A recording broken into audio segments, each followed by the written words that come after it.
is 3:30. We are now starting on Wednesday, May 13th. We are starting our work session today for the Timpanogos School Board.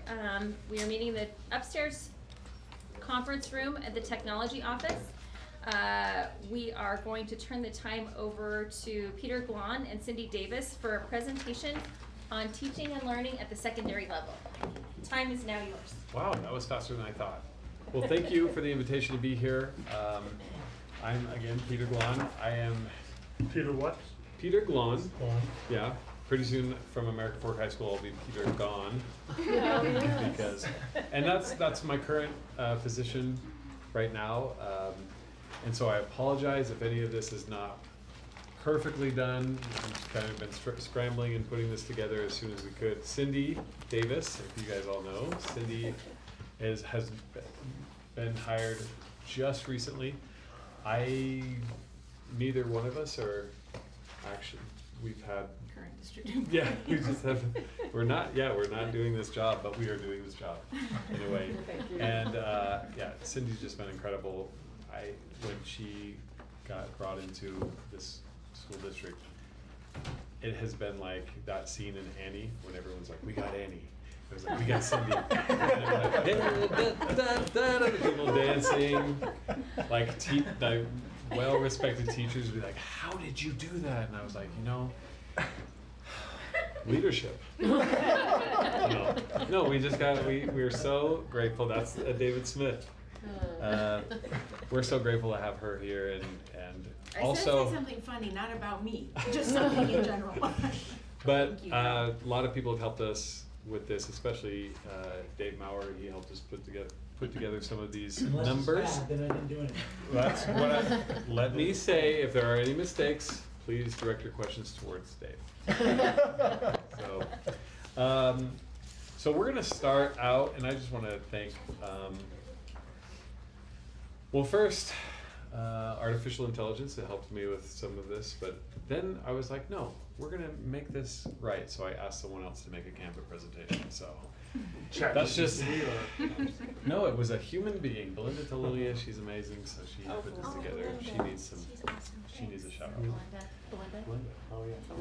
Yeah, she is a wizard with Canva, and I know how to log into Canva. So that is something we have in common. We're going to start out with, well, first of all, it's important to realize this isn't, we're not going to be really talking about what makes great schools. I mean, what makes great schools is excellent leaders, teachers, staff, a great culture, a wonderful community. We know all of those things. Today we're focusing more on kind of the numbers part of this. And it's important to remember,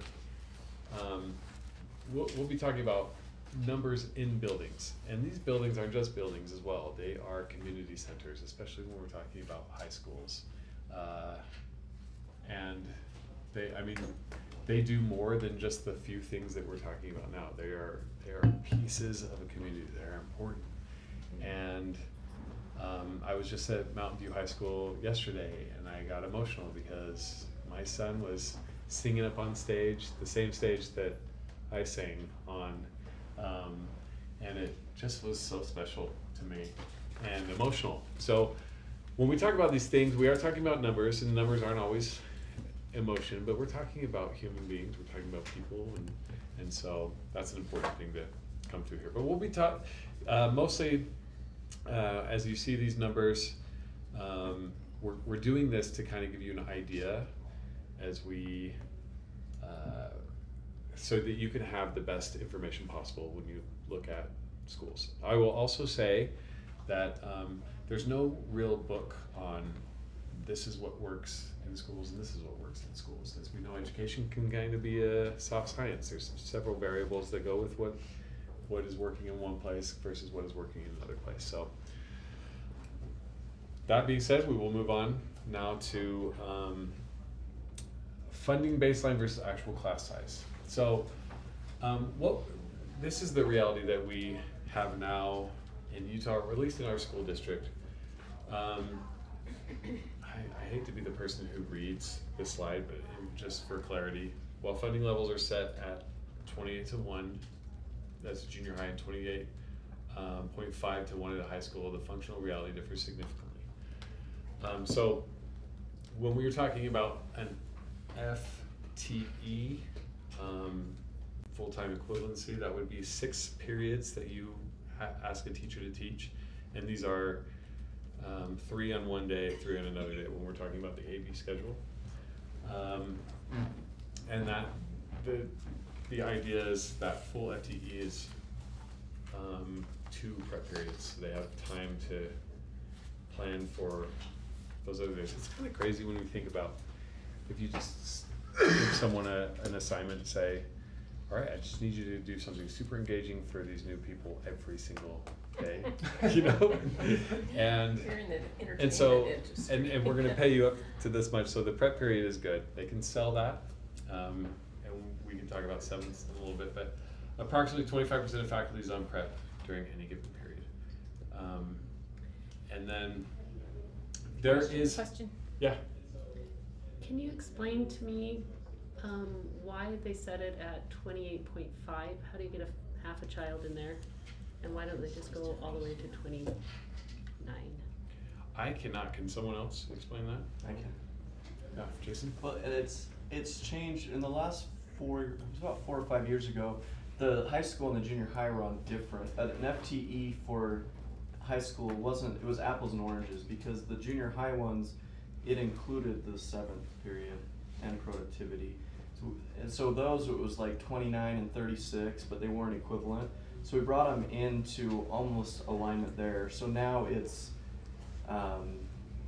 you just use these ratios. So however many students it is, you divide by those. The elementary ones have some fractions also, but it's just getting to those numbers, and then there's rounding after that. So the 28.5, you're not gonna put that in there, but it's just, when you get the number of students, if it's 2,000 students dividing by that, you get to a near number on the number of FTEs. Is this Alpine or is this state? Alpine. Alpine, thank you. And Grace, I was gonna say, that's a funding ratio, so like I said, 2,000 students divided by 28.5, this many FTEs. And then you round up or do And you round then, down? well, neither one. In the You high just, school. you just say that's how many FTEs the school gets. Oh.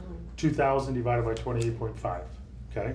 And then when you have a choir class, there's not a choir teacher around that wants 20 kids in a class. They want 60 Unless kids in a it's class. a chamber choir. Yeah, and they don't want 28 in a PE class, they want 45, and they don't want 28 in a remedial math class, they want 15. And so that's It how. all evens out. Yes. It's just averages. Thank you. Average. You're welcome. He said that like a principal. Yeah, it's as if he's done this before. And, Most of and if a school gets 28 and 0.66 FTEs, they're gonna use that 0.66 somehow, because if a teacher is teaching 4 instead of 6 or 5, there's some that are hired at those lower levels also. Okay. And as this Right. third bullet point explains, because they're funded at 28, but we're talking about 75% of people working at the same at a given time, even though there's more with sevens. It really is, the real average class size is 35 to 1. Okay, so how does this affect how schools function?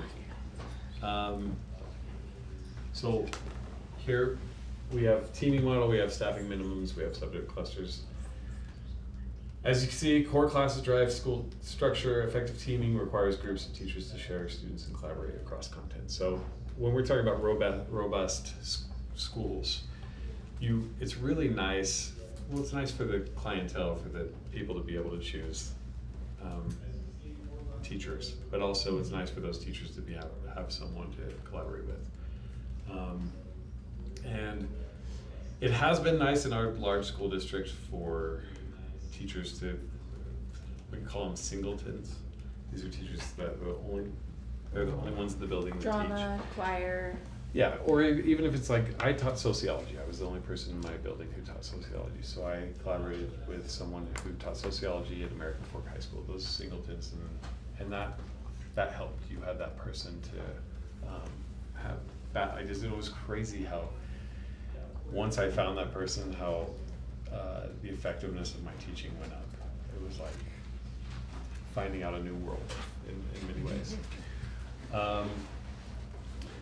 So estimated 2 to 3 teachers per grade are minimally needed to ensure subject-specific collaboration and support. More than 2 is generally better, is what I've noticed. Sometimes you have much more than that depending on the course. If it's required, you usually have more. And sometimes if it's something like sociology, CTE courses, then they have to do this. So it's very similar to the elementary collaboration model in elementary, that 2 or 3, 4 is better. Yeah, Yeah. yeah, for sure. 2 or 3 is good. And then, yeah, again, kind of the third slide talks about subject clusters, and we will move on. What is that? What do you mean by subject clusters? Like 4 people teach English. Yeah, like sometimes it's just, what happens a lot of times, in smaller schools too, is if you have like an English 11, English 10, English 12, that's your subject. And it's better to have like 3 English 11 teachers. Okay, rather than- okay. yeah. I see what you mean. The Canva's working very well. Nice job, Peter. Linda. Melinda. Yeah. Linda. Shout out. Maybe she's watching. High school thresholds. Right now, we are working in our school, and this has kind of been more of a norm in the state of Utah. When people move in, they're like, what is happening here? But we're 10 through 12, usually, and some of the school sizes in the Timpanogos School District, we're looking at this first one, about 1,260 students, give or take, depending on which school. Where you have PG, which would be the biggest school in our biggest high school in our newly formed district. John, how many do you have at your school right now? We're about 1,800. So you're on that bottom line right there. And then you have some at the very, very high end in our school district. I think Westlake has passed the 3,000 mark. And so if we're just kind of looking at what those sizes do, and when we put per grade, that's kind of, we're talking about how many teachers you can offer like an English 11. If that's an easier way to put it in your mind, like how many teachers you have offered at that subject. If you go to Orem High, which is Orem High the smallest of their? Yeah. I believe so, It yeah. is. 1220. Yeah. So that's 2 teachers per grade per subject. Her Yeah. core subject? Of course. Would you say core? Yeah. Okay. And then you see how that changes given the other size.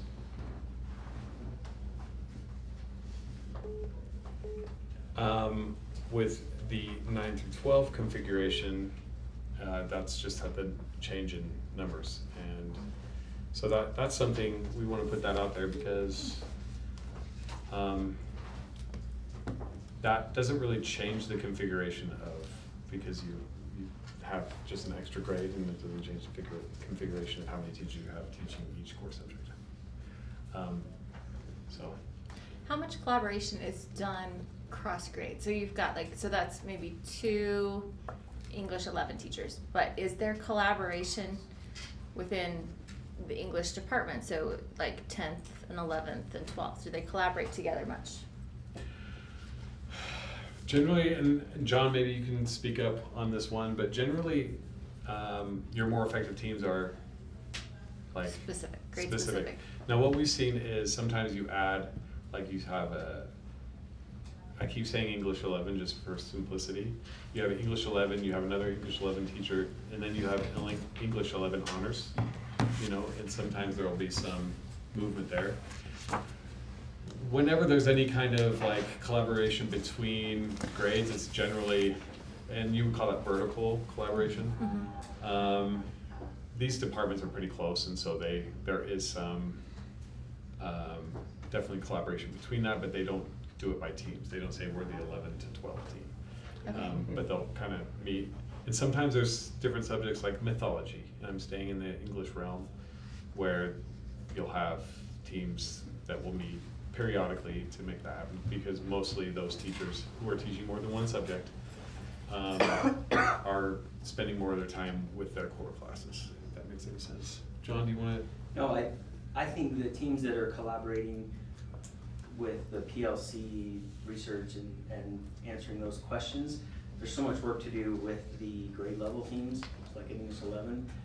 They have, if they're doing it right, they'll have plenty of time to work there. Any collaboration that happens vertically is more informal, Informal, yeah. like they're just chatting, and Yeah. so that wouldn't necessarily be like a PLC collaboration as much as it's just calibrating more. Yeah, David, did I see you? Yeah, it'd be great if, you, sticking with your English 11, you had 2 teachers who taught English 11, 6 periods each day, but generally, oftentimes, they teach one day of English 11 and one day of English 12. Absolutely. And the other one teaches one day of English 11 and one day of English 10. So it's really a mix and match, as opposed to that 2 to 3 teachers that you're listing might be actually 3 to 4 teachers, but part-time, and they're also part of another team. Am I? 1000%. Okay, all right. That's exactly how it is. And sometimes they'll have a really high functioning English 10 team because they just have more committed people with collaborations. And then they'll have some frustrations with maybe the other team. Does this sound real? Yeah, hypothetical. Very Yeah. real. So, Dave, is there anything you want to add here? Because Yeah, and if they teach a lot of subjects, you can, on average, you got 2 teachers per grade, but you could have 5, 6 people on the team. So that's just an average, but generally it's more than that. So that's just an average purpose, that's really what's happening. Right. yeah, The most effective collaboration equity. is content specific, something that you're teaching next week. Chasing after. Yeah, so that's kind of like, the teams that are the most effective, they're teaching the same class. So you would have English 11 teach different books than English 12. So you're more effective if you're teaching our lesson on the Odyssey together. yeah, absolutely. It's not always the ideal to be lock and step and teaching the exact same things, but having very similar assessments so that you can chase after. And that's kind of when we talk about our district's new vision, it's to be more skills-based, dispositions-based. That's a lot easier to do across these, across the board. So, just a thought. Okay, and sometimes I'm like, just surprised about what the next slide's gonna be. This is how my day's been, so. Okay, we're gonna talk about junior high. So we'll talk about 7 through 8 and 7 through 9 configurations. My apologies to the junior high kids who didn't get to hear me say 6, 7, but this is 7, 8, 7, 9. And I'll let you all kind of just look at this slide for a little bit. So this is if we went with the 9th grade into the high school, what would be left? Okay. Correct. If, no other changes, okay.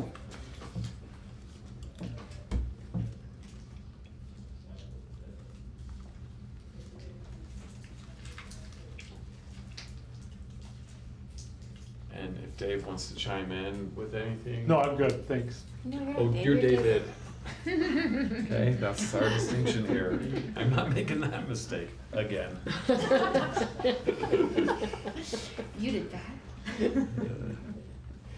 Any questions based on, this would be a 7 through 8. Peter, do you know how many, 7, 9 is what I guess we probably, Yeah. how many total students do we have 7, 9 right now? So I'm thinking if we had, let's say 1,800 total students 7, 9, that would mean we'd have 1,200 7, 8 graders. And so I'm thinking, oh, that would be just one school because it'd be 1,260, you know. I'm just trying to figure out how many schools Jason that probably would has those be numbers. total. Do you understand what I'm trying to say?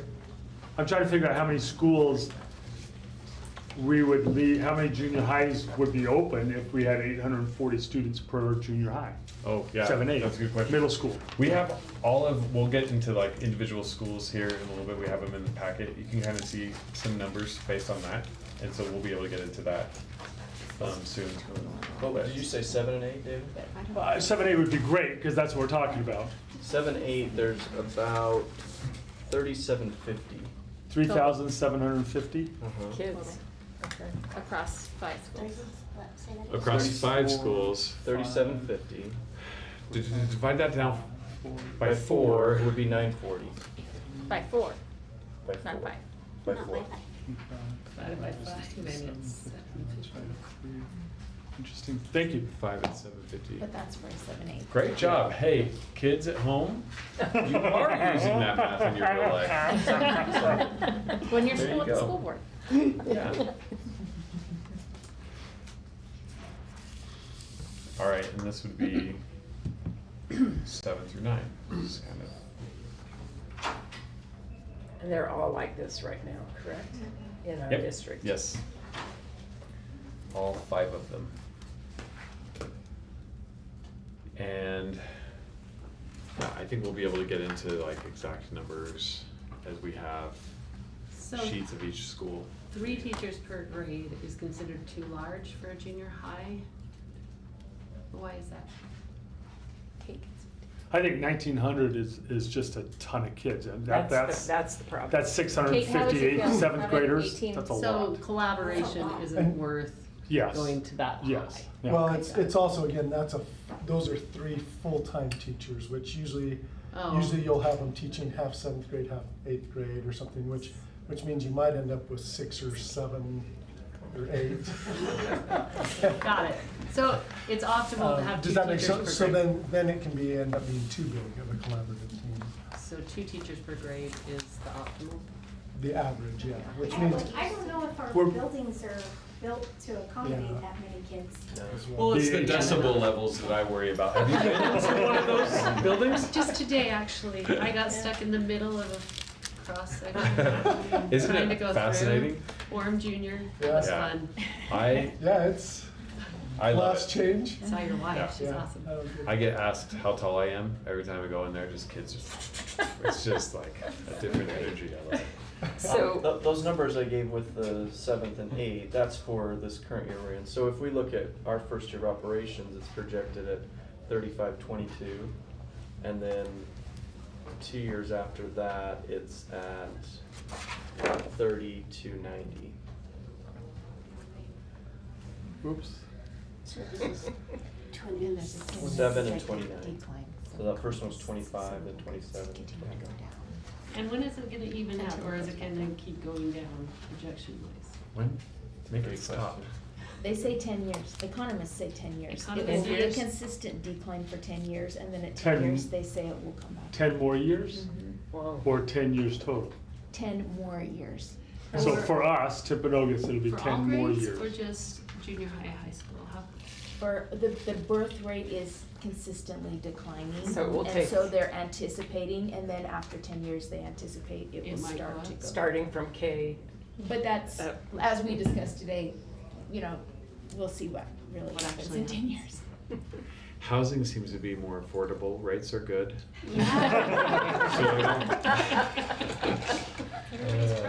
So what I'm seeing is 1260 was the number, the target kind of number, for both 7, 8 and 7, 9, correct? From the previous slide? Let's go back. 840. That was No, 3 teachers. 840. Yeah. With the 7, 7, 8 would 8, be- the target. The 1263. Oh, wait, no, it's still optimal. Yeah, See, it says 1260. optimal is 1260. But that's because it's not too big of a school. Little Goldilocks zone. Okay. And then you go, yeah, those are the same numbers, but different. And Kate, does that resonate with you, 1260, or is it somewhere 1260 to 13 to 14 to 12 to 11? What? So my first year at, sorry, I can't see you. You're- My first. Do you want a chair? Do you want to stand on a chair or a step stool? Phone book? Thank you, thank you. I get it, right? Anyway, my first year at Oak Canyon, 22, 23, we were closer to 1,400. Now we're at 1,260, and it's a great number. You know, I think that 1,300 is great for our building, whatever that configuration is. you know, whether that's 7, 8, or 7 through 9. But yeah, it's been a good number for us. And does that allow for full choir, full band, full, you know, the kind of the singleton We are starting classes? to notice, like, so between that first year I was at Oak Canyon and now, so that was 4 years ago, I guess, 4 school years ago. Right now, our CTE and our world language, they're starting to really compete with each other for kids. Like, so, like, we're kind of, we have more programs than we have kids to fill. So, like, doing our master schedule this year, like, I'm allowing a class to carry 17 kids in a behavioral health because, you know, everybody else has something. I am overhired because I want class sizes to be low. But now with the declining enrollment, now we're starting to see our electives competing with each other in a way that they haven't. And at 1,400, they didn't seem like they were, and at 1,260, it seems like they are. Correct. Thank you, Kate. That's actually very helpful to get an idea of. Okay, I'm going to turn the time over to the great Cindy Davis. Everyone's been waiting for this moment. Hey! Finally. Especially me. This is gonna be a fun job, I can tell you right now. You didn't know what you were signing up for. I love it, it's so great, and I just feel so thankful. Looks like Belinda helped both of us out, it seems like, what I'm looking at your screen there, so I think we're going that road, so that's great. I will quickly go through these. If you have questions, this is in your packet. Everything that Peter has talked about so far is on one double-sided paper that looks like this. And then if you just turn it over, we're gonna quickly talk about some additional considerations. That's kind of the basic skeleton up there. And then there are some assumptions that can be made and some things to consider. I have been told no less than lots of times since being hired that nothing has been decided, everything is on the table. So for those of you out in public land, I will just make that clear that I understand that when I'm speaking about these things. So, you know, basically we've been talking about core teachers on the screen here, but there's kind of an assumption that if the core class sizes are appropriate and healthy for collaboration and such, then the elective class sizes will be as well, unless you run into a problem that, like Kate is talking about, some students vying for electives. Moving down, when we look at athletics and competitive teams, it's really ideal for travel logistics in competitive sports to maintain a 4A status or higher. And if not, then you've got a whole nother host of logistics and costs as you're traveling farther distances and such to try to compete. Is that classification totally based on enrollment? The classification for the typically on 11th and 12th grade. I wouldn't say totally. There are some other factors, like Corner Canyon actually should be lower, but they're so competitive. But mostly, and it's based on the 11th and 12th grade. Okay. So even adding ninth grade graders isn't going to change designations. No, according to UHSAA. But and as Cindy talked about these, we should probably talk about athletics, and also we're talking about any extracurricular. I value them greatly. I feel like they've been the saving grace of not only my kids, but public schools. And they're a big part of the community experience, the pride that you feel. So academics are so important, and when we talk about the skills and dispositions and knowledge that we need, those are being taught within these extracurriculars. I would hope that our school board and the cabinet, that we value those things and make sure that they're, you know, the arts and athletics are in high consideration when we make these decisions. So, thank you. Thank you. I literally just the other day thought, every single time anyone involved in education, secondary in particular, mentions athletics, they should mention arts in the same breath, because they're both so crucial. Academics, we have to have strong core academics, but a healthy arts and a healthy athletics, those are opportunities for kids that just keep them coming back. And we both have kids in high schools, or I have two kids in different high school grades right now, and one is heavily involved in the arts and one's heavily involved in athletics. And would you say that it's a benefit to we're talking about thriving and robust secondaries. Would you say that a balance between the two is healthy? Absolutely. Yeah, for sure. Most of them think that there's not a balance, and they will share their own perspective. But our perspective lies somewhere in relation to reality. I tell my children that often. So, but yes, absolutely. Going down to purchasing preps, these are just opportunities to buy one of the prep hours. So every high school teacher, secondary teacher, junior high teacher has 2 periods where they can work on preparations, and we can buy one of those, and that helps reduce class size as well. We just have to remember, and this will come later in some of the more detailed sheets that you have, you'll see, but if you, for example, buy a 7th, that's not an extra pot of money, so you might want to buy 7 teachers' 7ths and use 1 FTE, because nobody's going to supplement that on the back end. That's still within your allotment of FTE that you're given. That's what a lot of trust lands will do. Sometimes trust lands and TSSA money, both. Those are 2 pots of money that some schools use to purchase 7. teachers. And concurrent enrollment money. Yeah, concurrent enrollment, even CTE sometimes will purchase those 7s. AP. And AP. Yeah. And there are some extra pots of money for those too.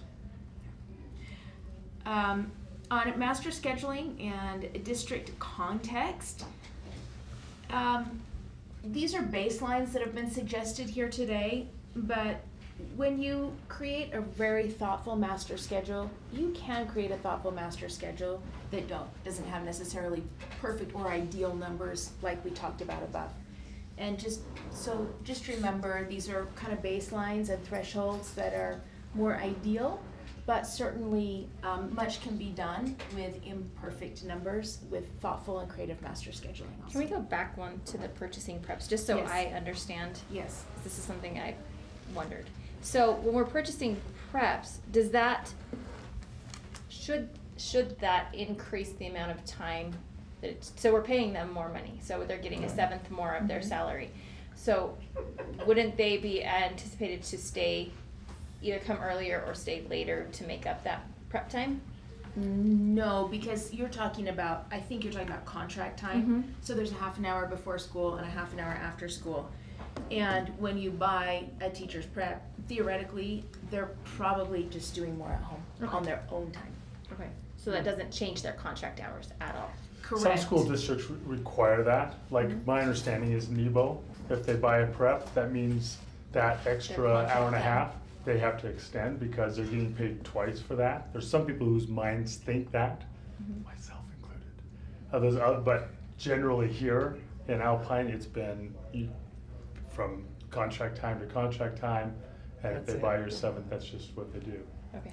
So I suppose that goes back to that nothing has been decided and everything's on the table, so you could certainly talk about that. But the way that ASD has done it to this point? Yes. Okay, it's just. Yes, so then you would choose to tell all the teachers who have a 7th who are purchased that they're staying at school an hour and a half longer. Yeah. I would That's do gonna be your that. job. I would do that.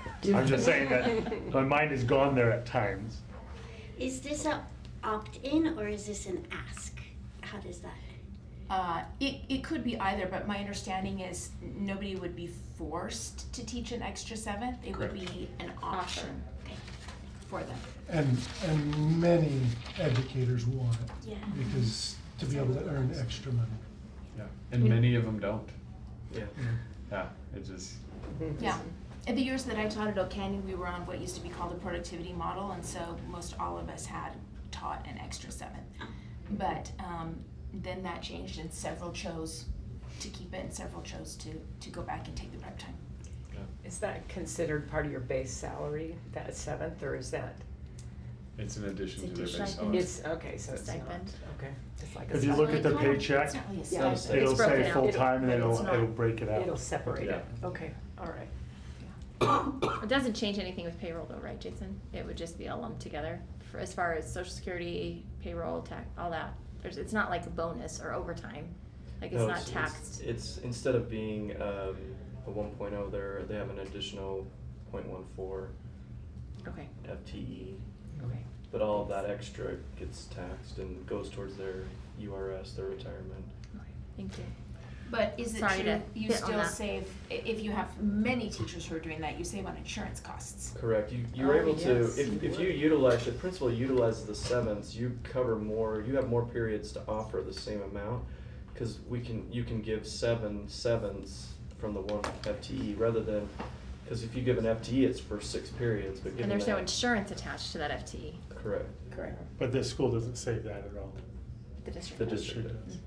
We are the district. Great questions. Any other questions on that? No, thank you. Okay.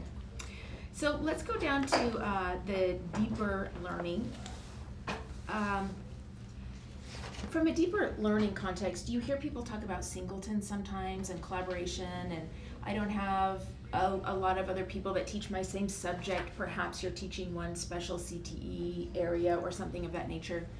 But as we focus on, for example, this current district has focused on the 6 Cs, as we focus on some of these types of things, then you can still have rich and meaningful collaboration across a variety of core or elective types of classes that might only have one teacher. And in fact, when we were preparing for this, I reached out to just one parent I happen to know from each of our 4 high school cones or clusters or however we're calling it. And one of them asked her daughter and she said, Pleasant Grove High School taught me how to communicate.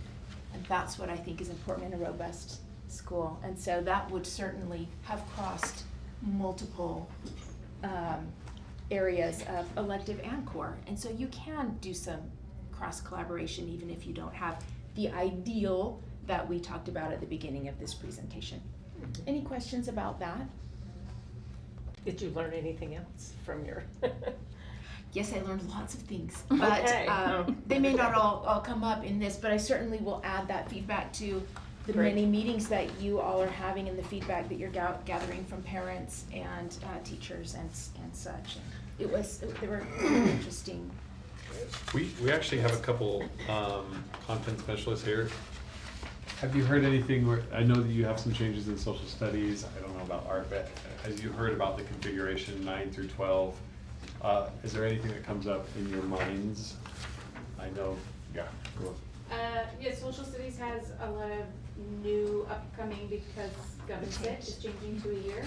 So I got Say to. that again. Yep. GovSit. Is changing to a Oh, year-long okay, course okay, instead of the okay. 0.5. Required 1-year course? Yes. Legislative. Yeah. So that starts the year Timpanogos opens. So you guys get to open with a lot of decisions at your plate. So I How got many to- schools have already, are,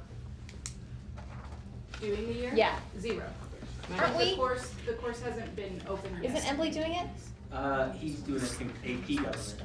Which is a year. AP takes a year or sometimes CE, depends, but to graduate is just a 0.5 credit right now. When you say it Okay. starts that year of 27, is that then just the entry point? The is- graduating class of 2029 has Okay. to have a year long in order to graduate from the state of Utah. Okay, so our incoming Juniors. sophomores when we start. No, Correct. Juniors. The- juniors. Right now, if they're a 9th grader, right this second, the next week they're a 9th grader, they have to graduate with a 1.0 in Okay. government, which it's now called American Constitutional Government and Citizenship. And is it typically a senior class? It's made by the state for juniors or seniors, but definitely Alpine prioritize it as seniors, which is, we love. The students need some contextualizing in order to be successful in that course. So I met with Peter and had a lot of conversations. Probably social studies is worried about electives because the state legislature that passed the bill, they didn't fund FTE. So you now have to add a half credit course to graduate, but we're not giving school districts FTE to pay for that. So we have a lot of teachers' fears that, and students' fears, are their electives going to be diminished, the opportunities they have in Timpanogos, because we now have to prioritize learning elsewhere. Thanks, Ashley. Anything else on that? On their own time. I'm Anna Davis with Visual Arts. One thing currently in our model is a lot of times 9th grade classes for visual arts in particular, and also for performing arts, is kind of like at Oak Canyon we have like the Young Masters more advanced art class, or like a more advanced high school choir class, or junior high choir class. A lot of times our 10th graders coming into the high schools take more like basic level courses like art foundations or drawing 1, ceramics 1. So there could be a little bit of a dynamic of, I think a lot of junior high teachers enjoy having their 1 or 2 more advanced level where they can teach in different ways and challenge students in different ways. So there is a little bit of a fear of losing that opportunity to teach that at a junior high level. Or having to move to high school as well. Yes. That would be an opportunity for them. Yes. Right now we have, most of our junior highs have like 2 full-time visual arts educators. And so what does that look like? Administrators know it's a lot harder to keep like a half-time teacher at the school. And you know, a lot of these electives are really specialized, that like visual arts teachers are really good at teaching visual arts, but may not be that great at teaching band or sociology or whatever. So, but I think that is something that could be figured out. Like, I think departments that are willing to compromise can find solutions to give opportunities to multiple members of their staff. You mentioned sociology. Is that really that hard to teach? That is spoken by a math teacher. And just one comment, and I'd love to hear Anna's thoughts on this. This last bullet, this idea of a deeper learning perspective, in our vision we're calling that a genuine learning, but it really is a phenomenal opportunity to collaborate beyond content. And Anna's lived that in some ways that are, if you want to share anything there.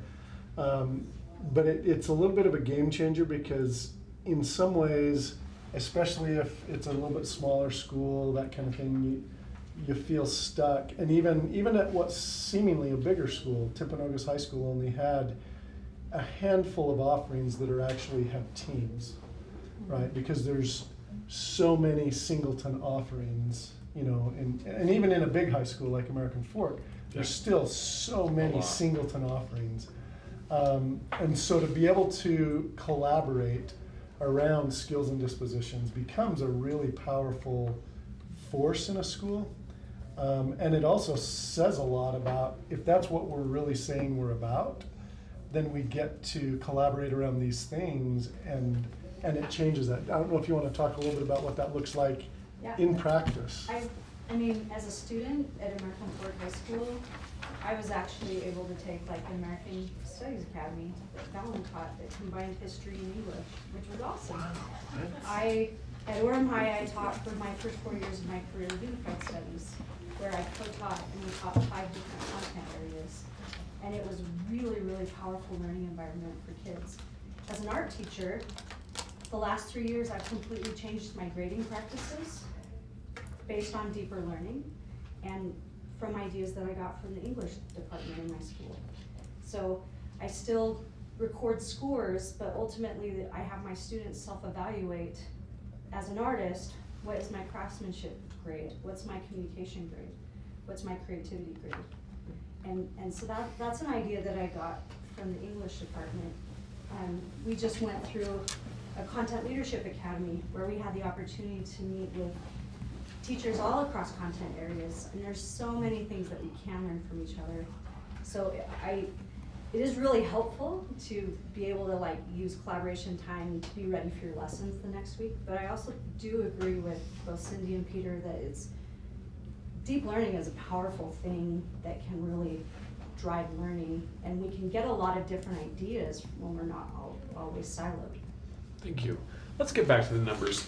The stuff that matters. I have a question for, do you think that I mean, cause now that we're only gonna have, cause I'm thinking about these singletons, cause when we did when we did our facilities tour, so we went during it was during a Wednesday afternoon, right? And there was some, at Canyon View, there were FACS teachers that were doing a Zoom collaboration with our, I'm just making lots of lemonade here, right? So with only 4 high schools, can you see that then, where there's not 10, Right. that can be a team of those singletons that are really gonna be able to work in tandem together to enrich their programs. I mean, I'm thinking about especially like maybe Right. performing arts. I don't know as much about visual arts, but performing arts as far as being able to help one another and It is a little having more that opportunity. challenging. Visual arts, next year I'm going full-time to the classroom, and I'm gonna be back to 5 preps. Meaning, I'll be teaching AP art history, CE art history, art 2D, and honors art. So my one full-time position, only 6 periods, I'm teaching 5 different classes. So one of the beautiful things that's been happening in Alpine School District is we have had larger collaboration teams with a greater depth to draw from.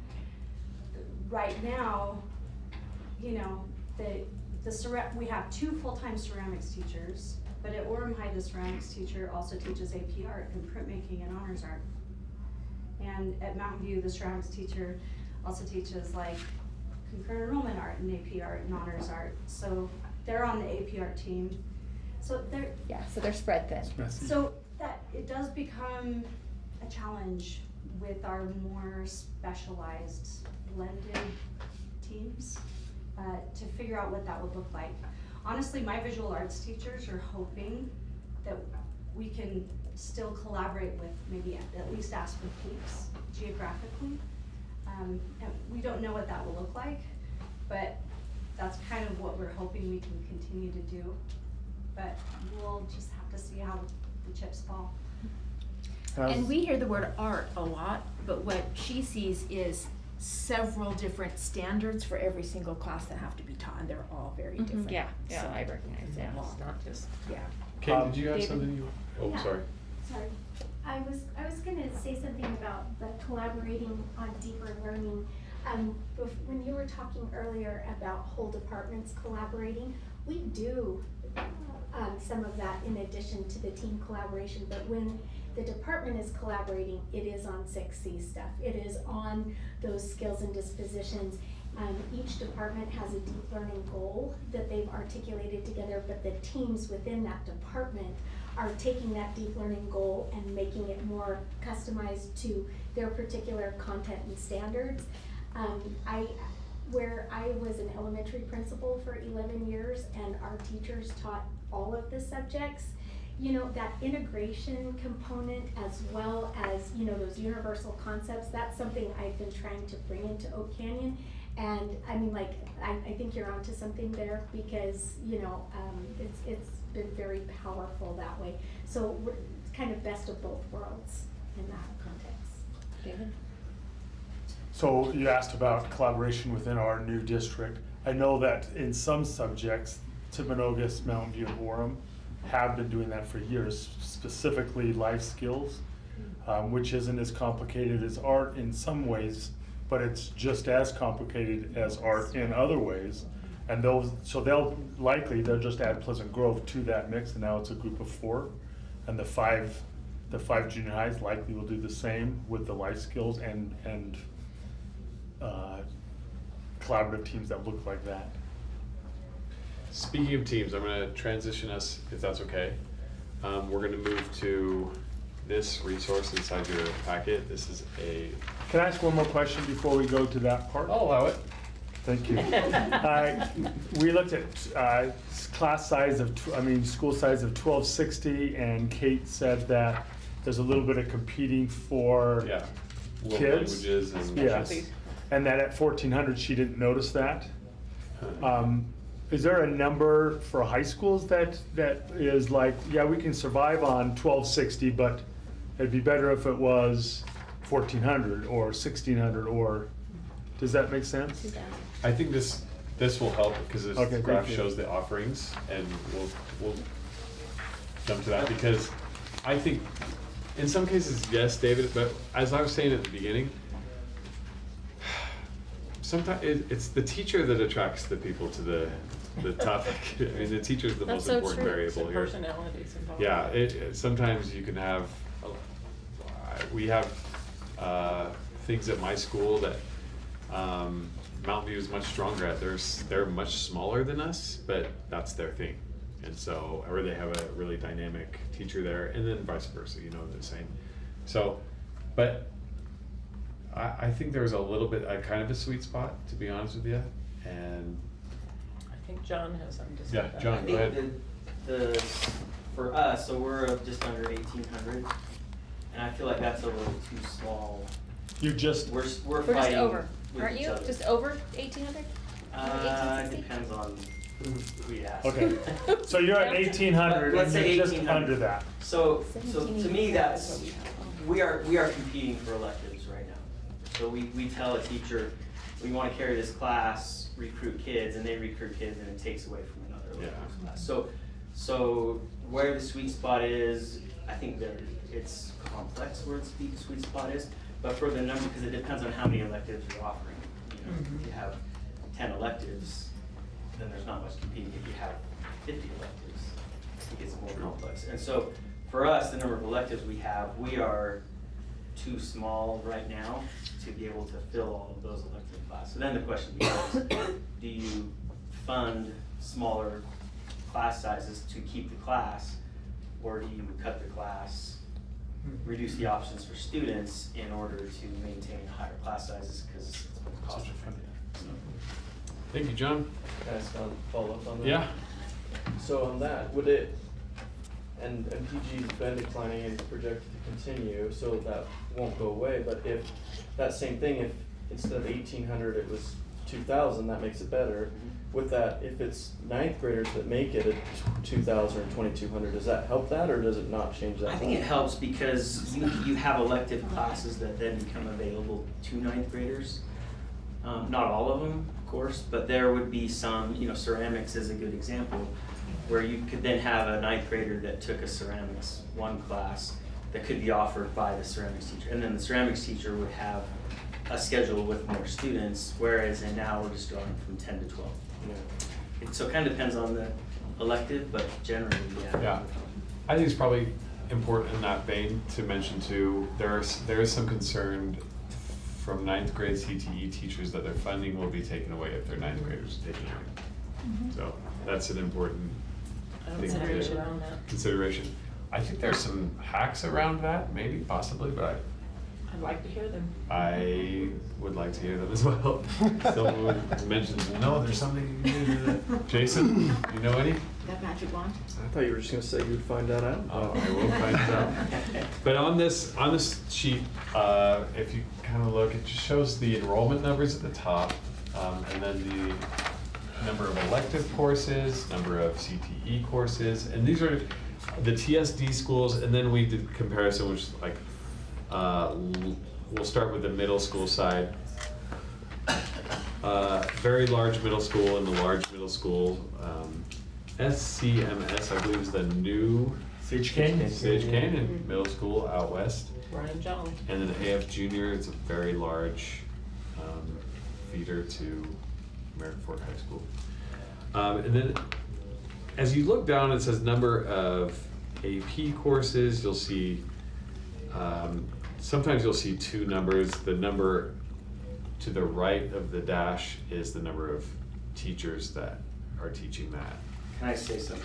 I Yeah. guess, I'm sorry to interrupt. You bet. I think, in looking at this, just so we're seeing the data right, I think this might have been pulled based on the teacher teams and the CTLs that are at the school, their whole team might be lumped into that. Does that make sense? So if you look at like PG, it says we have 6 ballroom teachers.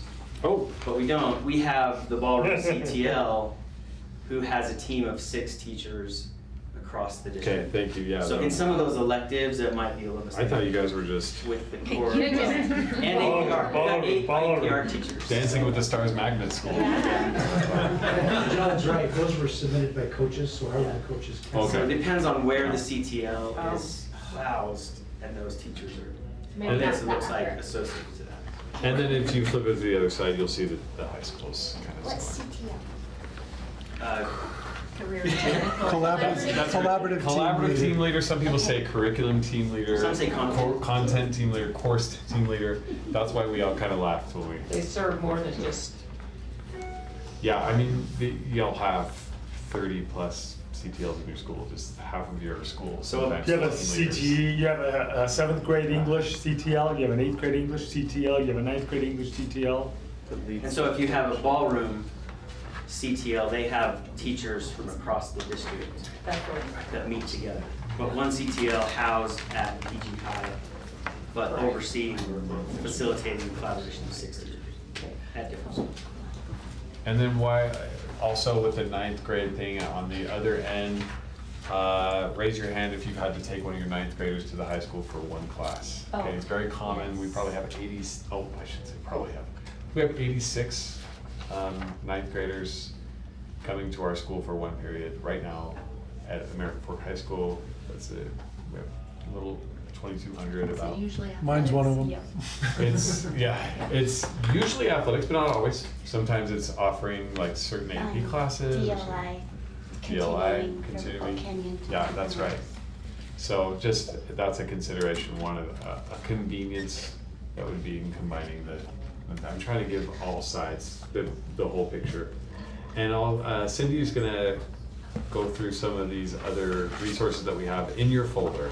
And this is a lot of fun right here, you're gonna love it. This looks like a big, huge folder full of things, but it's less kind of daunting if you realize that every box on this paper that Peter just went through, there is one school-specific little packet for each one of these boxes. So it's the exact same information, but it's specific to each different school. So if you'll just let's pull Pleasant Grove out just for fun, since High we've got school or junior high? Pleasant Grove High School here, since we have John here. And we'll just kind of, I'm not gonna drill down, but these are drill down sheets for you to study whenever you have a question about certain schools. So I'm gonna just let you know basically what's provided in these. So the paper on the front is as of March 2026. So this is as current as you can get with this information right here. It will give you information there might be some questions you have about some of these acronyms. FTE, of course, full-time equivalent, that's a teacher. Counselor, media, PLC, of course, professional learning, community coach.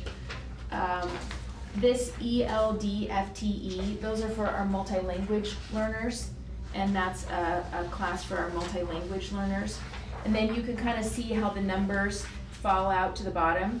When it says total due to district, those are if there are overages where there are teachers that are staffed that don't, wasn't enough allocation. That's not for the- on the PG one though, right? There's not one on the PG Okay. one, yes, but there are on some of the other schools that you'll see. And, some of these are funded through districts and trust lands and TSSA monies as well, and those are in your packets as well. But if you look at this next page that looks like this in your packets, you can see all the ink all over mine. Those are just questions that I had in preparing for this. So, some things that you may want to know right off the bat is that this sheet is projecting and looking forward to the 26-27 school year. So it kind of gives you a little bit look ahead. If you'll notice on the left-hand column, it says SC a lot of times. SC stands for a student in special education that is considered self-contained. That's 180 minutes more per day.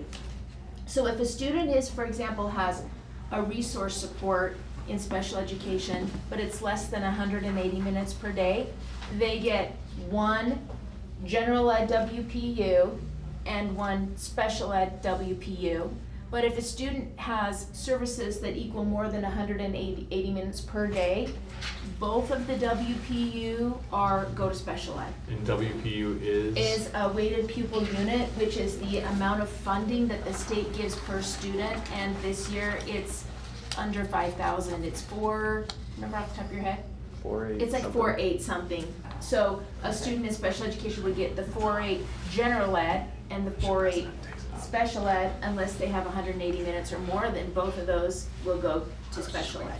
So that's why they're minused out, the self-contained, students that are considered self-contained, with self-contained services minused out in that section. If you have any questions about this as you're reviewing these at home, feel free to ask me or call me. Is it appropriate to give my cell phone number here? Not on Because this. I don't really have a, I wouldn't on the video, but. I don't, well, the whole world has my.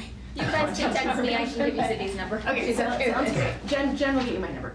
And then the back has some graphs and such as well. And again, if you have questions as you go through these, in the interest of time, we'll leave another minute for questions and answers while we have our principals here too.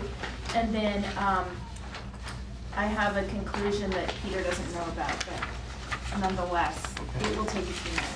Oh, and also we have it. I would just draw attention to that graph quickly, because that one shows the relationship between declining enrollment and declining FTEs. And you can see kind of the challenge that most of our schools have, because most of our schools outside of maybe the Vineyard schools are declining. And that creates that huge challenge. And if you were to go back before 25, 26, if you went back all the way to 2020, I think you guys were at 2,200 in about 2020. Yeah. And so there's just this long, steady decline.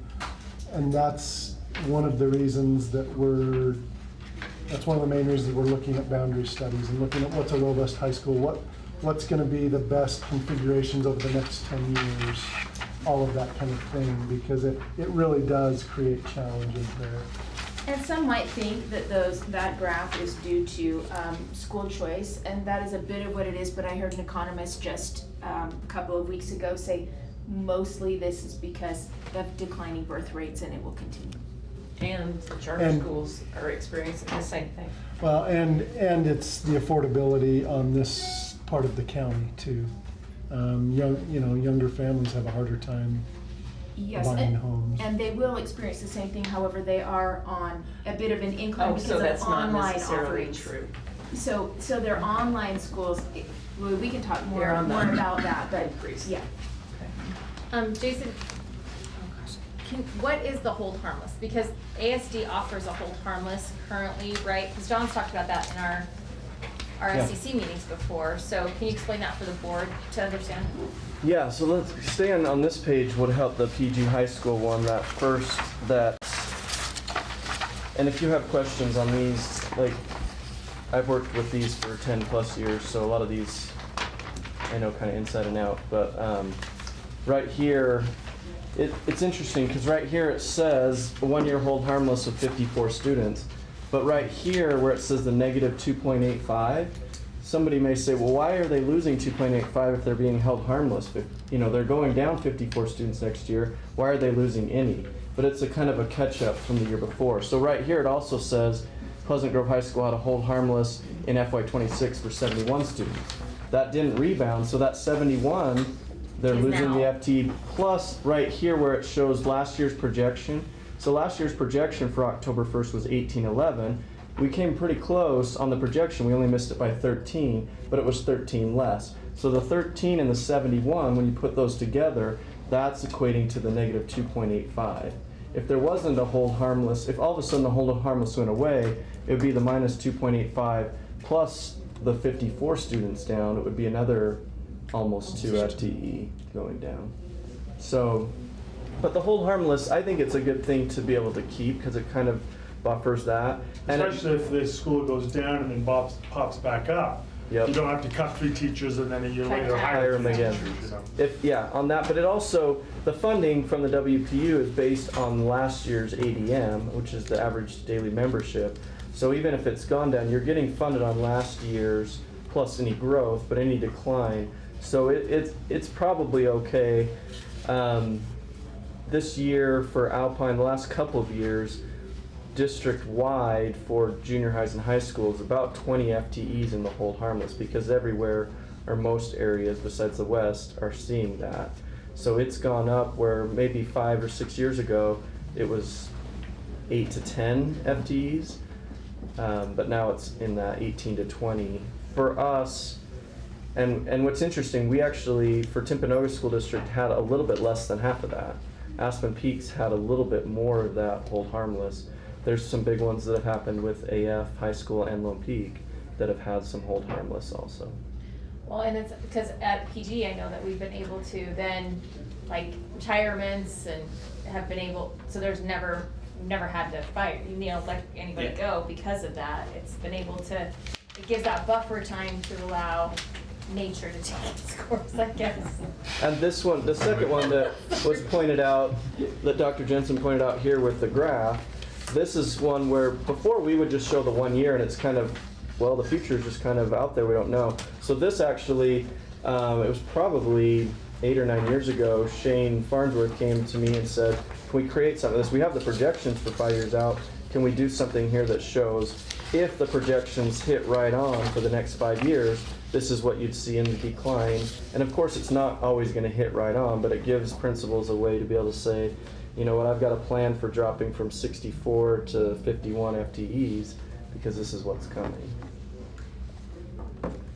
And we were talking earlier today, you correct me if I'm misunderstanding our conversation, but the hold harmless is more helpful when you're kind of adjusting like this. Yeah. It's less helpful. helpful when you're on a constant, and you're going to be on a decline. for the If you next take year. it away, they'll hurt that year you take it away, but then you're just declining, so there's pluses and Yeah. It's gonna catch up with you. Right. Yeah, you lose the last year's anyway, so Yeah. each year. Right. So do you have any final questions on all of this before we, and you can call any of us at any time. I mean, I'm speaking for all of us. You can call Peter at any time. After the 22nd?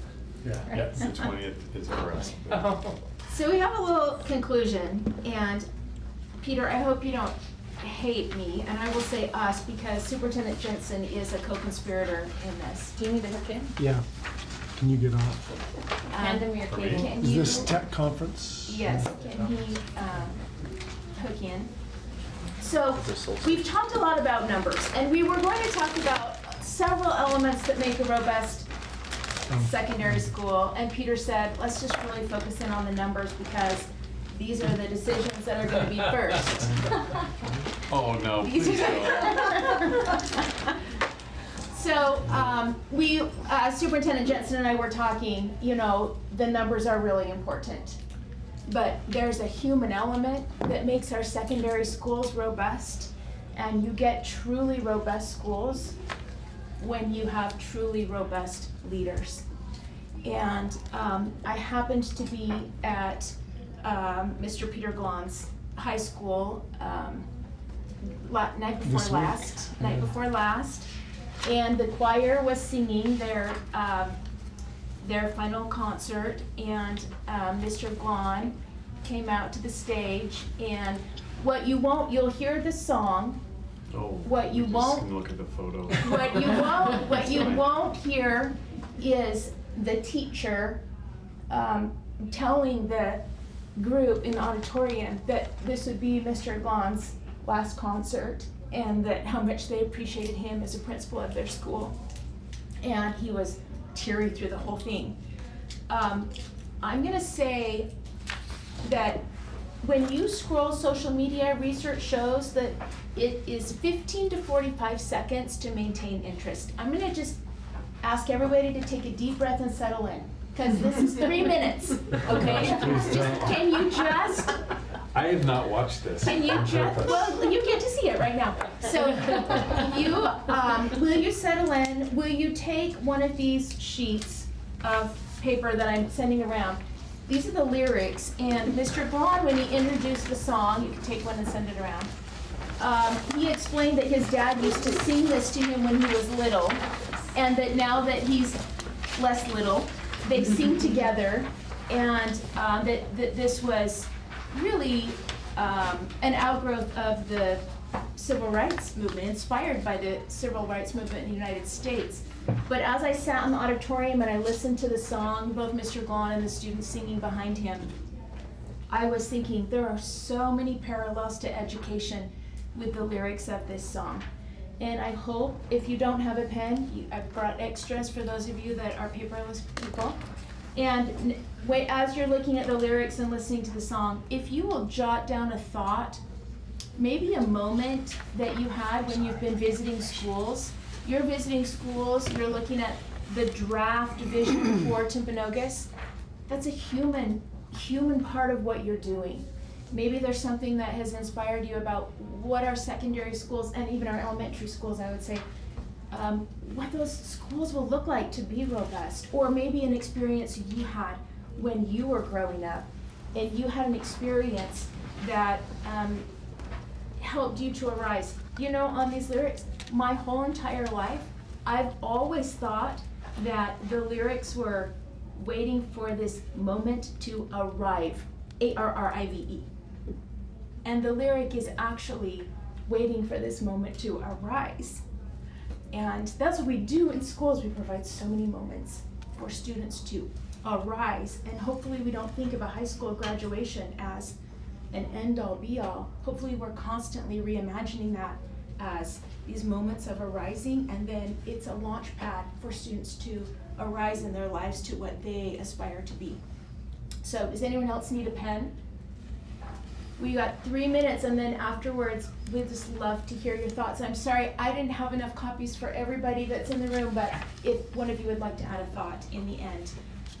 The only thing between you and dinner is all of our comments, but. No, we have 2 on the agenda. We have a number 2. We do have a number 2 on the agenda, but we do want to take a few minutes, as Superintendent Jensen and I talked, to add a human conversation about the human elements of robust secondary schools, now that we've talked a lot about numbers. So if you'll play that, Superintendent Jensen.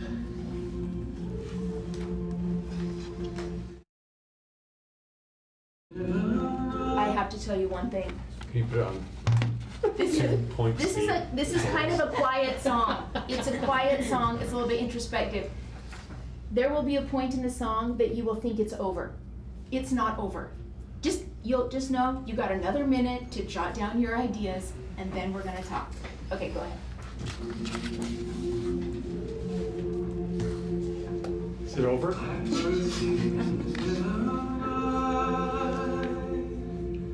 Take these broken wings and learn to fly. All your life, you were only waiting for this moment to arrive.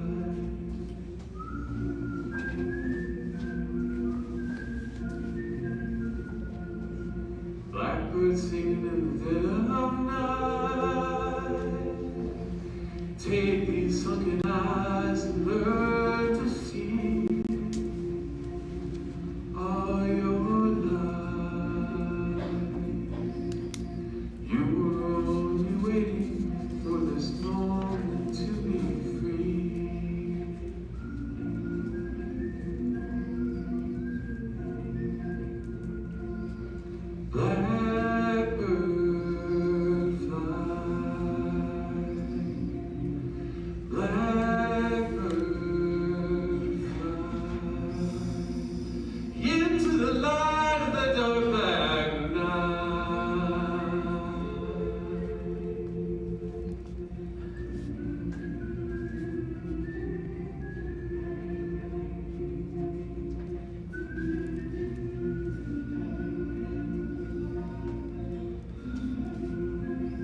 No, please. Isn't that beautiful?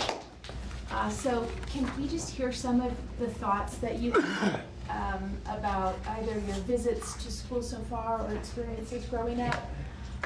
Please come in and join us. Right here, we got a seat. Yes, we have a seat for you. Right there. Right here. Right there. I've been sitting in my car for 2 hours. I am totally just have to go back. I'm serious. So we'd love to hear Michelle. I liked the broken wings part, and I think we talked a lot about numbers, but we didn't talk about the heart, like you said. And so much of what we do in our schools is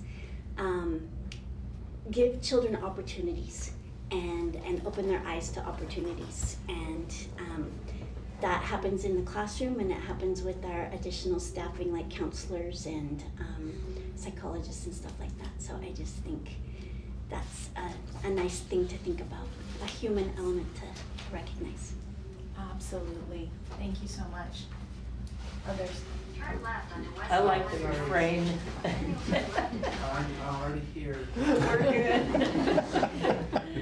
I like the refrain, all your life, that we are preparing them for this launch, this moment when they begin the rest of their life and will be impacted by the things they learn in our classrooms all their lives. Thank Can I add to that? Not only what they learn in the class, but the experiences they have in extracurricular activities, you know. I thought about it from those who suffer from behavioral health issues. If they could just see that this is the beginning, that life has so much to offer, that it's you're only waiting for this moment to arise, not arrive, arise. And there's so much to look forward to. Just give it time. Just give it time. Thank you. Grace. I thought about, I've been the show manager of our school play, and it happens a little bit every year, the elementary school play, but I see it on the junior high and high school level too. That kids, there was one boy this year that was so scared to even try out to sing. His mom called and said he doesn't want to do tryouts, can he just be in the chorus? And we still made him sing, but a little bit, but he just shook. And at the end, when he had performed in front of everyone, and his mother came up to me and said the confidence that he had and the desire he had to do more. And I think it's just those, especially performing arts, I think athletics can do it, so many things can do it. The little day by day, as you're rehearsing, you're practicing, you're learning, and then you get to the end of the year and you realize what you have achieved and what you can build on for the next year. And it's what we're creating for these kids, the confidence, true confidence, because it's built on something real, and they become better. Love that. Thank you so much. Any other thoughts? I like to talk about this, take these 7 eyes and see. I mean, that's what we're trying to help our students open their eyes to the world, to have a greater understanding of our world at large. I mean, that's our ultimate. I'm learning these. It's our moral responsibility to teach these kids to see the world and to have an understanding of the world, and also, along with Grace, to see their potential in the world and how they can make a difference. I would just say, sorry, Peter, I did give full encouragement for her to do this, because as we've gone around to 25 different schools as of today, promoting this vision, these values, in my mind, you know, when Cindy and I talked, yeah, there's some elements of robust schools that are numbers based, that are reality based in size, that kind of thing. But truly, it's about, a robust school is also about really good leadership. It's also about really good teaching. In my neighborhood, I've gotten a lot of flack for hiring Peter, because, and this just goes to show how much I love Timpanogos School District, because I'm willing to steal Peter from my own kids, and he's a phenomenal leader. Now, no, he wasn't Principal of the Year, though, so that just goes to show how amazing. But we have phenomenal, when there's a phenomenal leader with phenomenal teachers, and we can get these numbers aligned, that's a robust school, right? And to me, that's what our vision and values are all about, is getting to that through both these pieces. And I just wanted to make sure that it wasn't lost on, this isn't just an exercise in logistics.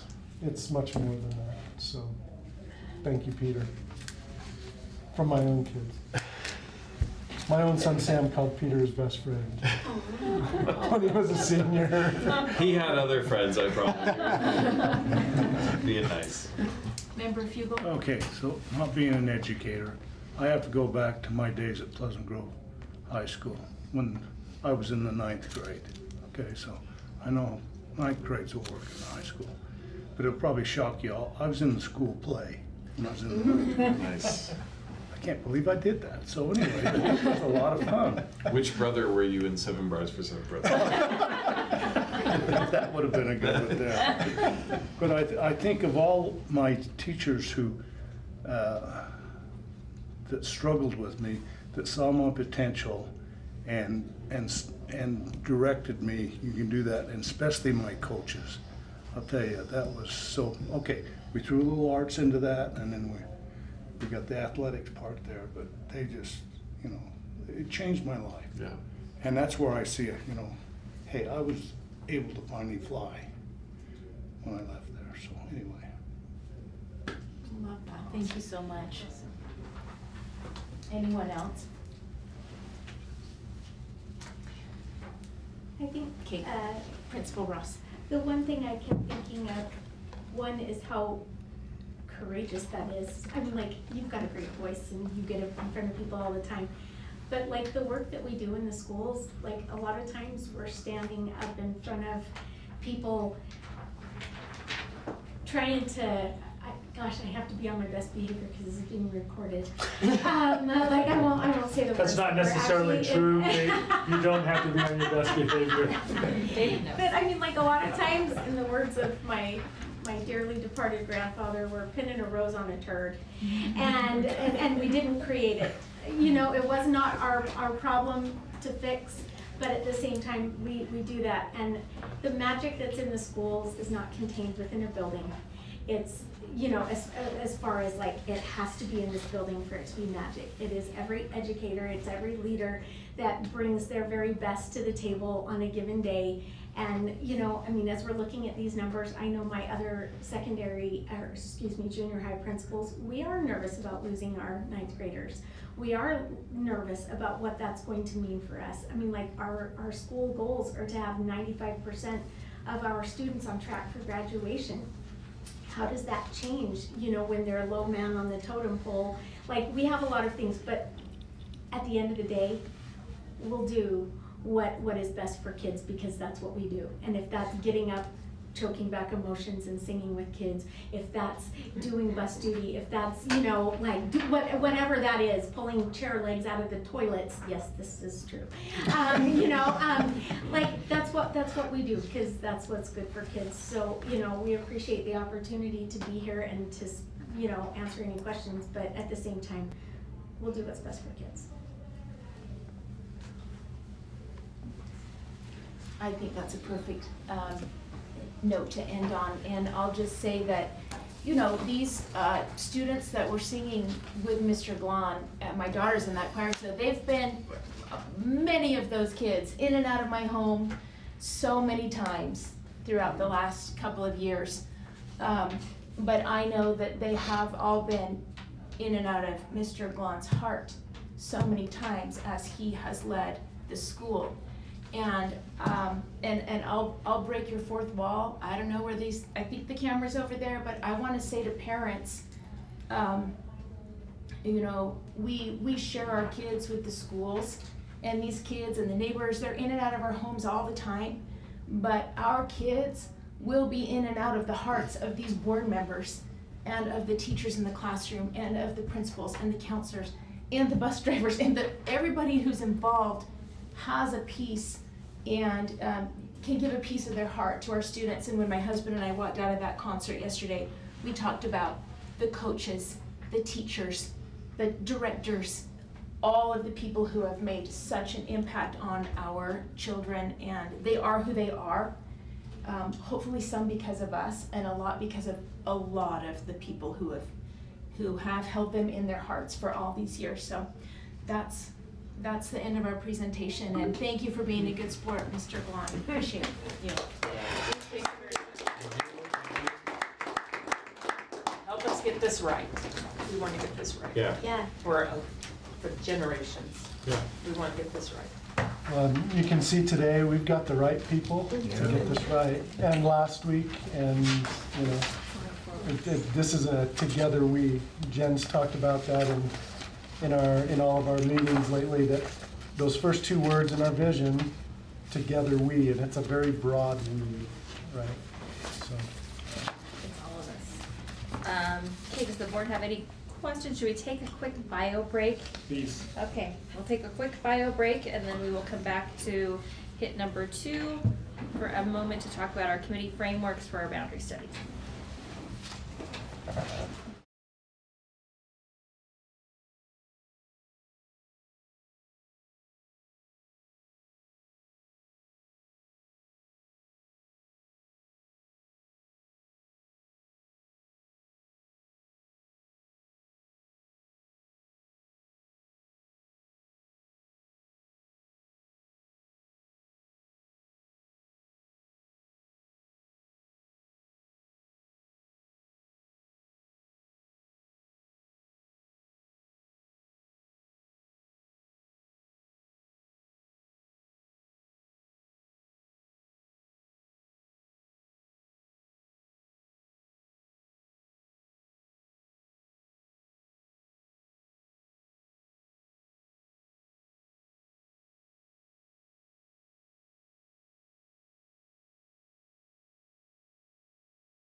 Work for our boundary study. Love that. So, or some of the same guy, I guess we can wait for a He's second. right here. Yeah, just expect it, but I'll Oh, tell is you. he on the phone? You guys are welcome to stay for this, it's so fun. It's all good. I'm gonna stay. Okay. Where do you want me to sit? I'm so many chairs. You can come up to the table. Okay, so, Sterling and I, during our leadership meeting on Monday, realized that we needed to have a little bit more concrete plan, right, for this boundary study and have everything a little more set on how we're going. So we came up with these 3 phases that we're gonna be going through. So we are in phase 1 right now. The determination of criteria, that's why we've had these 2 presentations. And we will continue to flesh this criteria out as a board as we talk to educators. So the committees will have meetings with the principals and staff. That will be on, yep, we do have dates for that. Our elementary one will be on the 28th. 28, They're both 8 They're and both 10. 28. 8 a.m. and 8 10 a.m. 10 a.m. 8 a.m. will be okay. the elementary, the They're secondary will be at 10. Those will both be Next door. Based on the Next door. committee we've been Assigned. assigned. Okay. And you said No, just right next there. door. That right big next bit. door. Oh, okay. Like okay. literally on the other Building. side of Over this. Oh, just across the hall. Just that big area right behind that wall. First and second. Just behind this wall. Okay. The big room. And Karen has that on our calendars. Yes, so the May 28th meetings are not public meetings, so just the 3 committee members will be able to attend. We will record them for you to watch later, if you would like to, or listen to later. But the community meetings that we're going to be having, the cluster meetings, these will be invitation but open. So we will have the principals invite key stakeholders in their communities to attend. What do we say, 3 to 5? 3 to 5 individuals to come Per school or total? per school. Per school.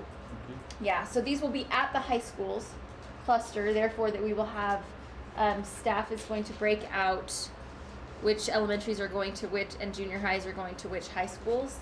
And those will be open and they will be noticed meetings. So any and all board members that can and care to attend each of those, there will be one starting at 9:30, and then the next one will be at 12, and then at 2:30, and then on the 2nd, we will have one at 2:30 in the afternoon.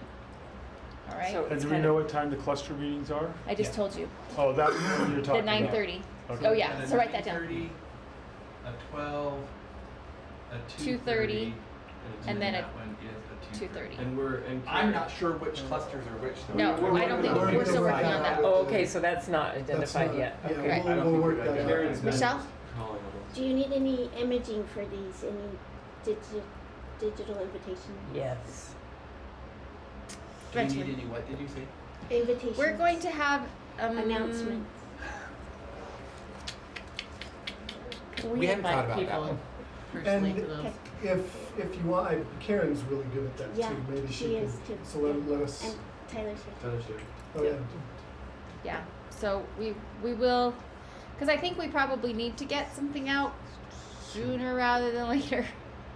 So thank you for. Yeah. Our thinking there, The initial email is going to go out probably tomorrow or Friday to principals Yeah.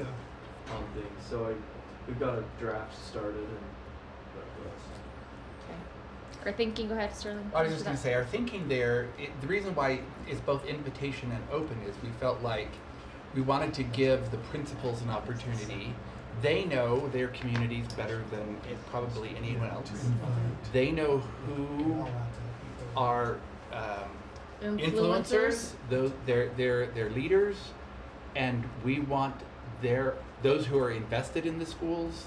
We want their eyes on as we're thinking about criteria. So we wanted to give them the opportunity, rather than to just put out a blanket statement to their community, to be able to say, you can target Whomever. I mean, you know, the ones that you really want, go ahead and make a special invitation.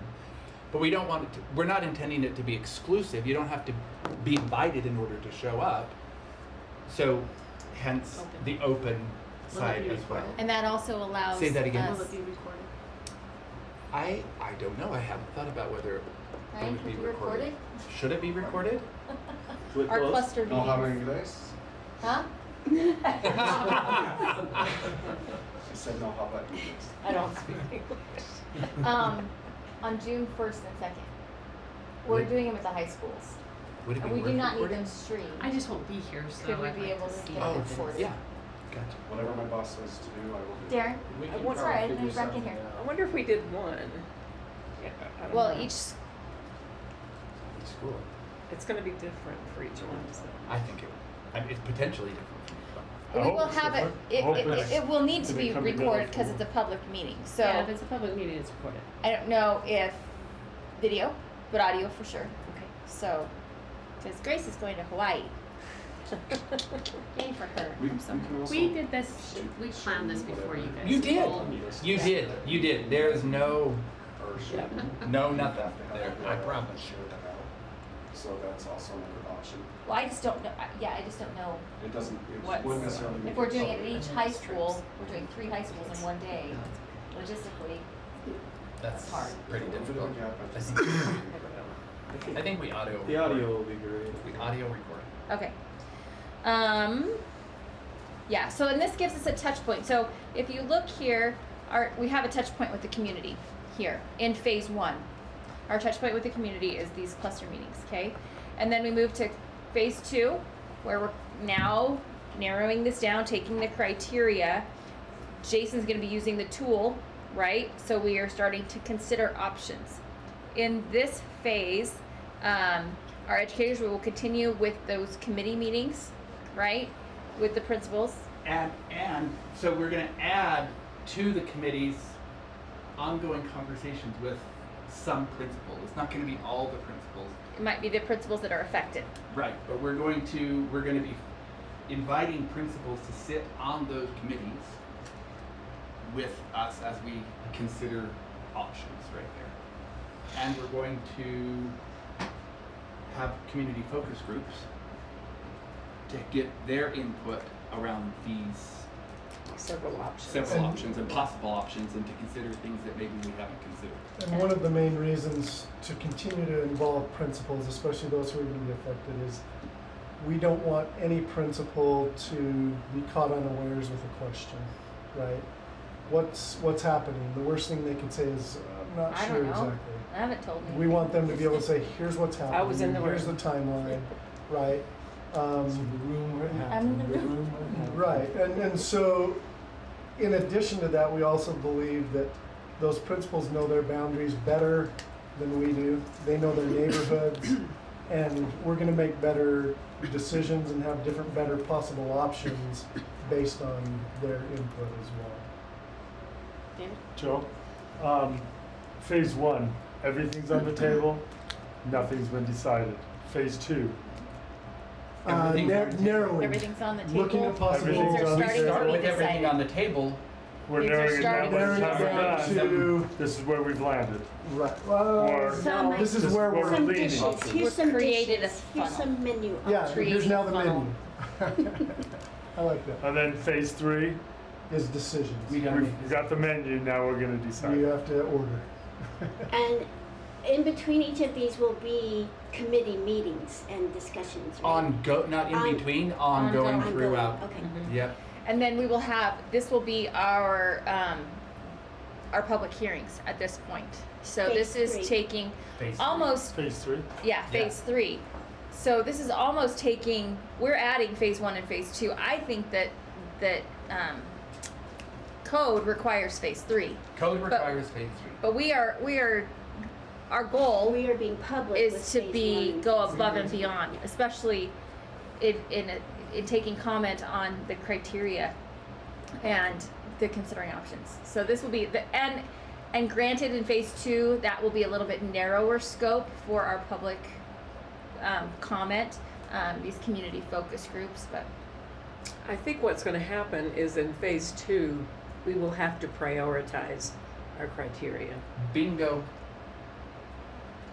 But it will be nice to have identified the criteria. We have to, right? It'll be wonderful to say, this is what we value, this is And- what we value more. That's right, and through our discussions and through our Pick out your community work, best. we're gonna, Mhm. that's gonna help us decide, oh, this is an absolute non-negotiable. Oh, this is, Would like to have. oh, I really, really want this one, and this one is like, well, if, you know, the stars align, kind of a thing. Yeah. But our public will see us doing that. Yeah. Well, and they might even inform us in what they Mhm. are, right? And help us, Help yeah. us understand what those are. Yeah. Okay, so we have, what are our dates as far as, oh, sorry, Jason? I think we have discussed before, probably in that third phase too. I mean, we'll have the hearings that we're required to have, and then board meetings for comment. But I think we could also do, once we kind of are leaning toward, here are the options, is doing some open houses. Oh, Yes. yeah, open Oh, houses, absolutely. where did we have So- those, in phase 2, or was that in phase 3? Phase 3, I I think. think Phase it's three. phase 3 here. Once you have some definite Mhm. Hearings and open houses. recommendations. Because the hearings are what are, and are open houses required too by statute? No. No. So that's gonna be our above and beyond. Yeah, Grace, question? I'm just wondering on the focus groups, how are you gonna choose who's on there? We will probably utilize principals in a lot of respects. But what about community? How are we gonna? I think the principals will help us select who's gonna be on the focus Oh, groups. the Yeah. principals will Do you have some select. ideas about that? And I think board I can, think it would be good to bring in not just parents that are always in the schools, I agree. but community members in other ways, Mm-hmm. earlier than just the end. I agree with you. Because they're gonna bring, so maybe it can be board directed as well. Maybe if we know certain individuals that would be of help in that way. And like I think you've said before too, Grace, is the city leaders too Yeah. involved. in it. yeah, maybe city leaders, maybe. Yeah. Well, I and think I it don't would be- have anyone particularly in Mind. mind at the moment, but I know I can come up with them. I just want, Don't want to exclude, yeah. we need to not have this be I just think it will go over better when there are other people outside of just education and people involved highly in education giving ideas and feedback of how this might affect. Yeah. Yeah, and I think we did a good job as a board coming up, because I don't think we mainly picked educators and teachers to do, I think when we did our superintendent Superintendent search, Mhm. think about how we did that. We can Yeah. do a similar, And something like that would be good. similar, where we had some people that don't have any students, but Yeah, some were retired. some yeah, were- so, yeah. I think as well, it'll be clearer possibly who to invite in those focus groups once it's clear what information we're seeking. So a good focus group, right, Yeah. is targeting to elicit information in a certain area. And right now it's kind of broad what information we're trying to elicit. But it'll be narrowed. But we'll, yeah, by And the time focus we're groups actually will doing be it, it's narrowed. like, oh, this is the information we We'll have a- absolutely What are focus looking group on, for from our on one focus specific groups. issue. It's But- not gonna be a broad focus group, like, okay, here's a bunch of options. It's gonna be narrowed, like, okay, we want your discussion, we want you guys to discuss on, ninth graders into the high school. Specifically, how it relates to this. It'll be a very targeted discussion. Yeah. Or what do you think, or yeah, help us think about all the things to consider if it's a K-5 instead of a K-6, you know, or anyway, I mean, it'll Pros be, and cons. yeah, pros and cons, what Well, are it's we just not thinking discussion, of? so we can Yeah. watch it. Michelle? At what point do we send out the first mailer? That The mailer- required mailer? Yeah, we'll want to have the mailer, and hopefully only one. Oh, only and, one. And it needs to be 90 days before the December, for any possible closures, it has to be 90 days before the December date. Yeah. Let's write And those the dates December down. date is our Right, deadline, that's- right? that's- Yeah, do we wanna write that down? mandated. Cause remember, we had December 16th. We had December 16th, So- so when we really want a decision. So made. mailer needs That's to the go last out day. I want end it of before. August, first part of September. Latest is by the 16th of September. Right, this is last. But- and that to may the school, to the families that would be affected by many. boundary Boundary change. Any boundary change or any Configuration. closure. Oh, yeah. Configuration and All of the if above. it's programs too with Yes. DLILL. So if it was ninth grade to the high school, it's every family. That's right. Well, if they have high school. So, If they have a high school. because of the scope of this, I think we assume we'll end up sending something to every family in the district. That's what I mean. And notice that you could be affected by a boundary change or, because it. But like we we're do saying, need to if- do it. If you do ninth grade. We need to do it a little bit further down, so it's Yeah. not broad. So we have kind of So we don't our have to list options. We're every at the single end school. of, like we're in August In more phase than we're 3. in Okay. now. But the latest we can do that is about mid-September, because that's 90-ish days before mid-December. Yeah. That's when you need Does to send September out 16th. flyers. Does that mailer have to Postcard. specifically say exactly what action is being taken? Say that So, again? does it have to Does it specifically state specifically what have to say action? what action is being taken? No, because no decision will have been made. It's saying Yeah, 'cause you don't decide these 90 days schools before, are you being have to decide at studied your- for consolidation, or these programs are looking to whatever it is. But on that mailer, we'll also have to show hearing dates because those have to go out through mail. So that's why it's kind of sending it in the end of August. Then we have those set. These 3 dates. We might have a hearing at 6:15, and 6:30 at this board meeting before board meeting starts for these specific things. So each school that's up for a study of for closure has to have its own hearing, and then each boundary so if there's 3 schools that are changing boundaries, that one would have to have a hearing. Another area that's doing that would have to have their own hearing. It's kind of per area. Per area and per. So, Per decision. did you have a hearing when you, well, I know there was a hearing when you consolidated,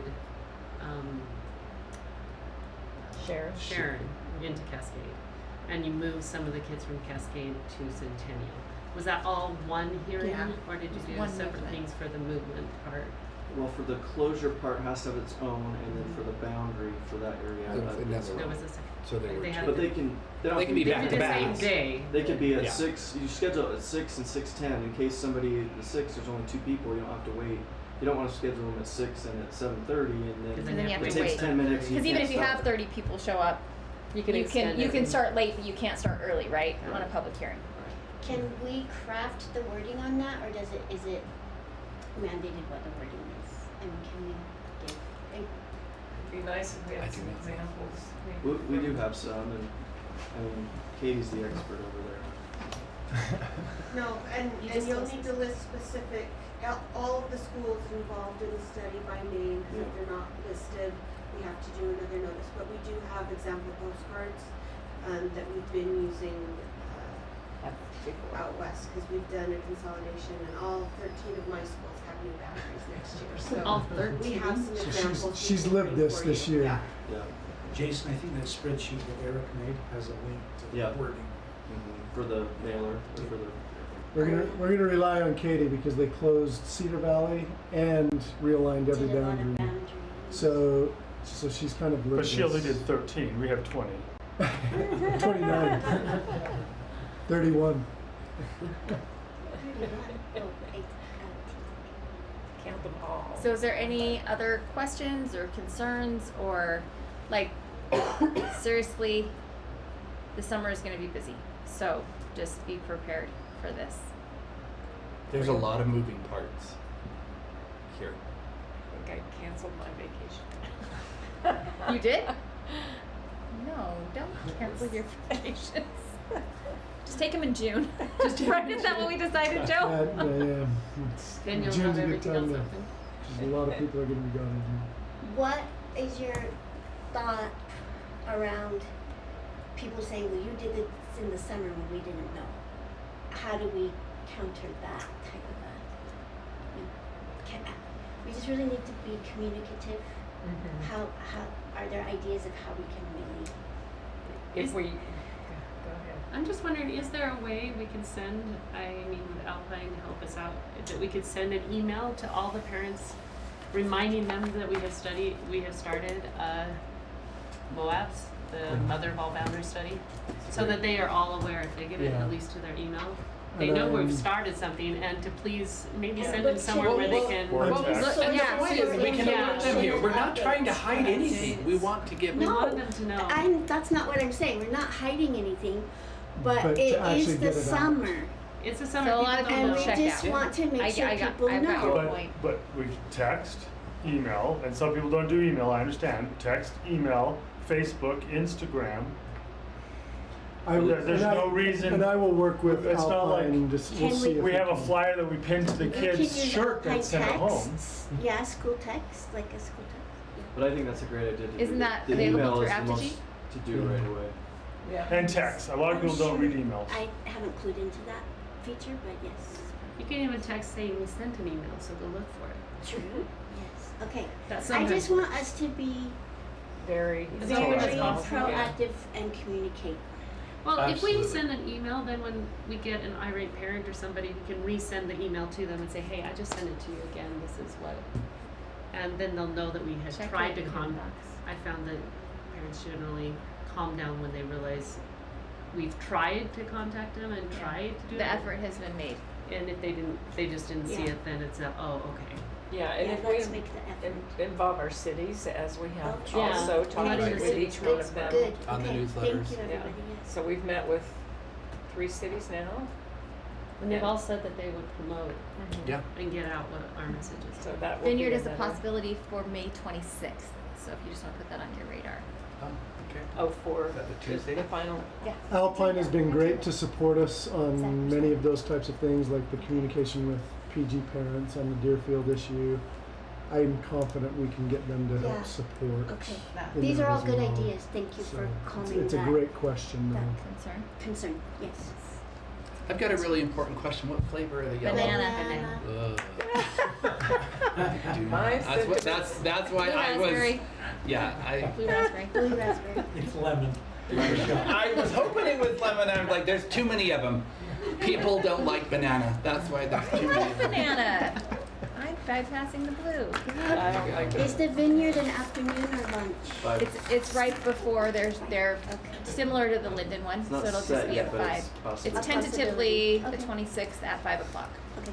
That'll be on our calendar. Yeah, and Karen, once she It'll- has it'll get confirmed out. with Zach Stratton, the mayor, and we have it firmed, it will be on the calendar and also will be sent to you on Friday in your board Updated member communication. communication.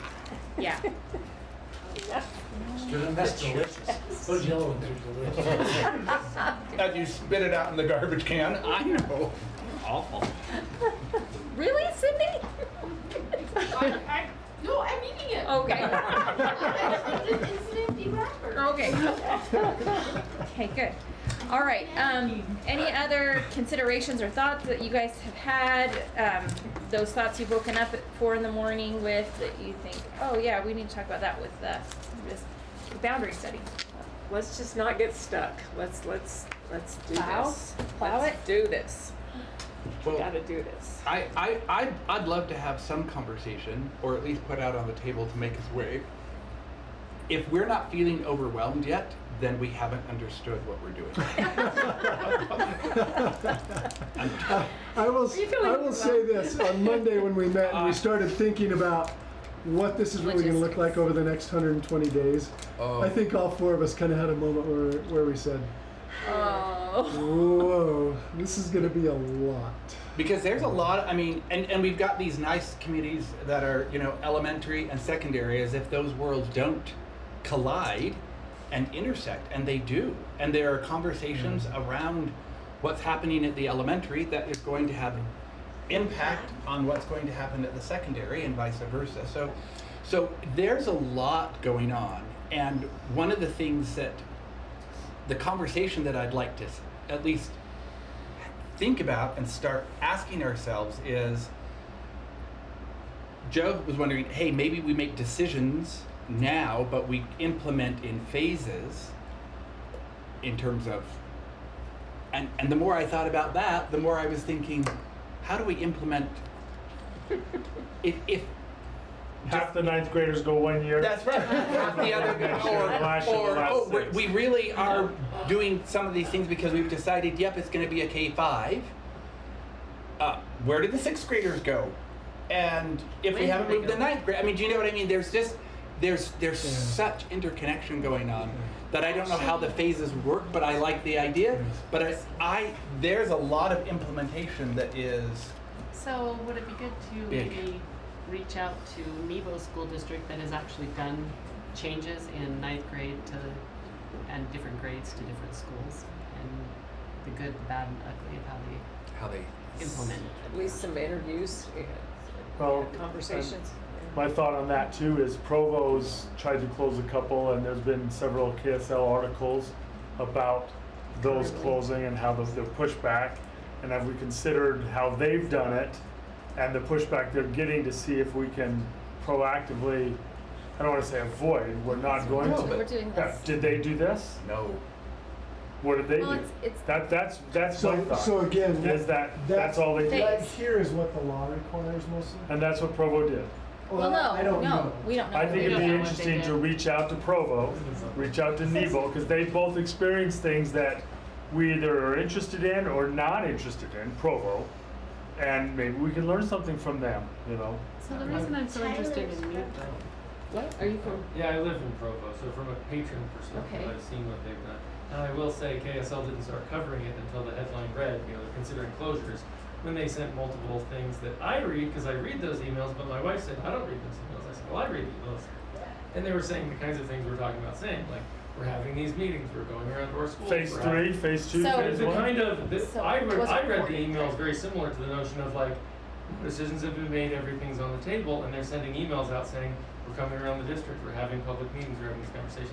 But the challenge is that the media picks it up and the headline reads, considers closures, right? Yeah. That's where it 5th grade starts. girl And fights that's where- against closing her and then school. the community's now jumping on the headlines because they haven't been reading. Which is the what's gonna emails. I don't happen know if it's- again. I mean, I'm a parent, so I get, from that perspective, obviously, other members of the community probably don't get any of those emails from the district, but, so I know they're trying, right? They're trying to start prior to phase 3, but Well, there's, good. I'm it's glad gonna you be a had that challenge. experience because you're Yes, going to help us yes. navigate It's gonna this. be a challenge. Yes. So we are, What, and no matter what we do, any kind of boundary or possible consolidation, it's high emotion, right? Of course And it and we is, have to be yeah. prepared for that, and it's because people care about their schools, and that's.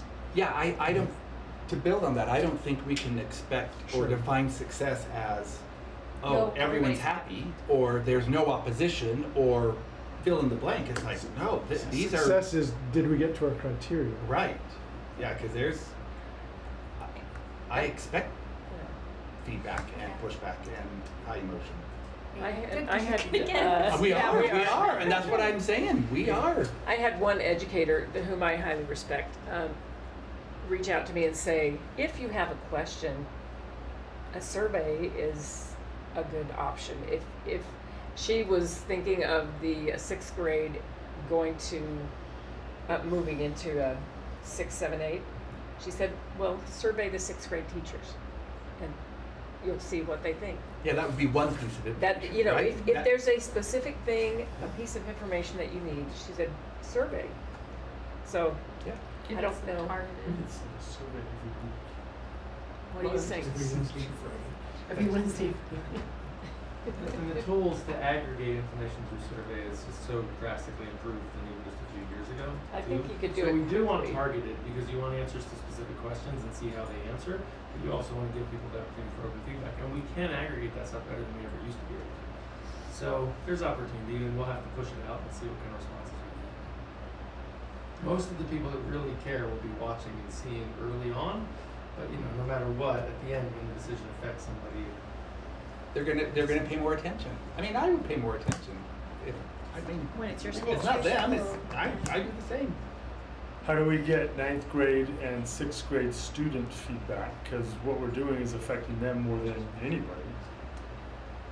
And do we, I mean, I don't see students which there. 9th graders do we, which 9th graders? Current 7th graders or current 8th graders? Current, because which 6th current graders? 8th graders today Kindergartners? are 9th graders next year, will be Yeah. 10th graders. I just think that impact. we need to think through that when it comes to these phases, if we want their feedback, which personally, I mean, we talked about what's our favorite part So of maybe these we need to vision add to focus group surveys.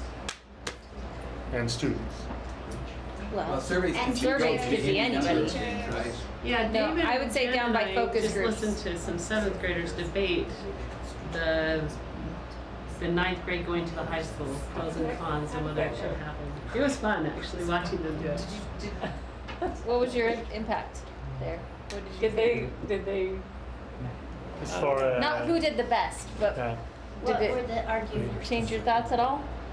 A little bit, Really? yeah. But everything's still on the table. everything Nothing's stays the been same? Katie, you I'll have a tell you who's hand? gonna be upset the most. It's the ninth graders who never got to be Be the top king dog. of the hill. Yep. I have a school that we had sixth grade in the middle school. And it was a slightly different model. They were self-contained, but they took from the middle school teachers. Oh, that's right, yeah. This past year, and we've had ninth grade up, but I think, and those teachers, even though they won't be in Timpanogos, might have some good insights. That would be But they good were to- worried at the beginning. I chatted with one in the hall last week, and he said this was an amazing, cool experience. So they might have some insights On the as 6th, well 7th, as- 8th.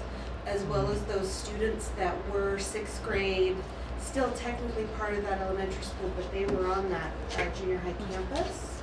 So we might have some individuals that have lived it a little bit. It won't be the full version because of the way we strategically created space and integrated, but there might be some staff that, again, wouldn't be a part of our schools, but might have some insights or maybe even questions that would be helpful to ask. Yeah. Thank you, Excellent. thank you. That would be good. Okay, when? So, okay, this is, I think Sterling and I are both feeling this. Like, we're talking about a lot of these things. Oh yeah, this would be great. Let's do this, let's do that. When? When are we gonna be doing these things? Well, let's do So some of do them we now, set- and some in June and July and August, and then the rest in August to November. So do we want to give Katie a date? Like, okay, at our meeting on the 27th of May, would one or two of those teachers be willing to come? We need to get granular. We need to get into this I think the now. granularity has to happen here. Well, that's coming quickly. We're I don't disagree, right. but this is where the granularity. So do you Okay. set up those meetings in your cluster meetings and your other meetings? Kind of decide, or are you gonna set up the I think we times? bring, I mean, it's almost like, again, you're targeting, you're seeking specific information. Can these teachers who experience this, can they come talk to our committee? And just let us pepper them with questions and they can share with us for 30 And so, minutes. but in this issue, a committee there's two of them, right?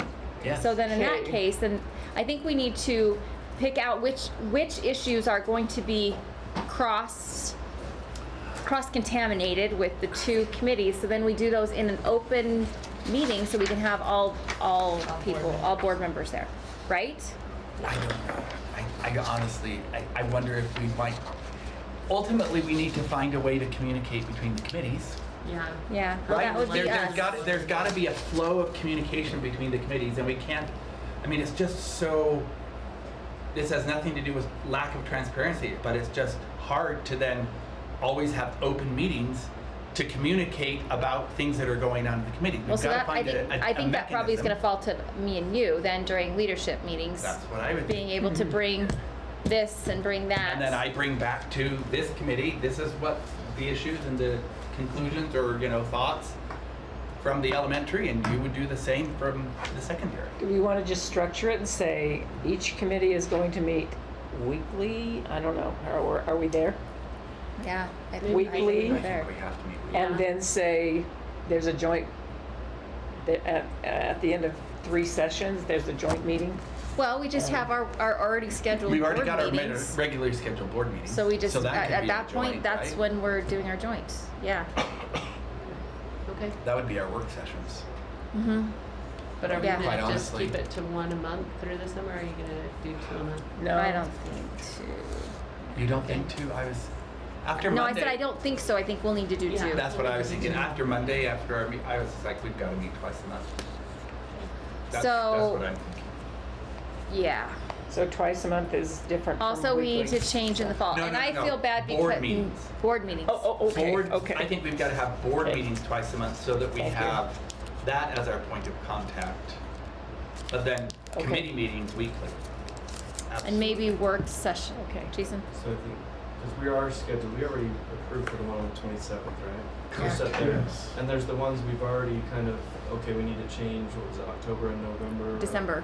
December, change those, but I think there's also one, so I think on that date, on the 27th, we'll want, here's the schedule Yep. for the rest of the year, so we Yep. don't have to keep doing it. Yep. We just have this for the I feel rest like of the we've year. done that a couple times, and I want to have it set. Because I think even the August one, we need to move, like, Yes, we do. because it's the same day as the admin conference, and move it back a week, but then have another one Yep. and add one in August. And add one in July. Yes. I don't think June. I think June is our vacation month. Yeah, So if you June. have plans, take them in June. We'll just have the one board meeting in June, but then we'll plan on 2 in July, 2 in August, 2 September. We're doing 2 in December too. Second, So just fourth plan. Wednesdays. Is best. Not It might not always be that way because the 4th Wednesday is right before Thanksgiving in November. So we might have to be And there a was little, five. but we will have it set, David. Okay. So you can put it No. in your calendar. Sterling can put it on his calendar. Which is separate I'm from getting the really calendar tired. we My all calendar's gonna open up. just open up. Are you gonna let Karen take over then? No. Well, maybe. Okay. Look might at that. like it. I might like that. I might say, Karen, take care of my calendar. Oh, All right. So those of Shut her. any other Yeah. thoughts as we've kind of We have a shared staff, some of our consternation with you. we have a staff lead for each committee, right? Uh, Would it just be the no. leadership? Well, yeah, I guess it Yeah, would be. yeah, It'd yeah. be Peter for secondary and Katie for elementary. Yeah, I so would we be- talked I about think Jason Yeah, and I, speak to that, Joe. Dave, Dave on all of Tyler, them. Katie, and Peter would be a constant amongst both. Okay. Well, and that's also going to be helpful with communication between the committees too, because you're going to have Overlap. overlap Yeah. with staff. Yeah, I think it's crucial to have that staff lead who's organizing us cats and. Do you willing to accept the lead? And, We'll just and assign that Peter. way, Karen, you can work with Katie. Karen. Okay. Katie can work with Karen I don't know. to. Peter and David For that. together on a committee, we're gonna be laughing more than we're gonna be talking. Yeah. Sterling will keep you guys to task. Okay. Anyway, does that sound like a plan? It's to set up the weekly meetings? Yeah. Um, I think that's a great idea. Get our staff person together with Karen and communicate, set our weekly meeting. And, Yeah, you need to let Karen know your schedule then, so she can work around because, that. yeah, let's get moving. Okay. Ready, break. Yes. Oh. Close the meeting. Stressing Sterling out.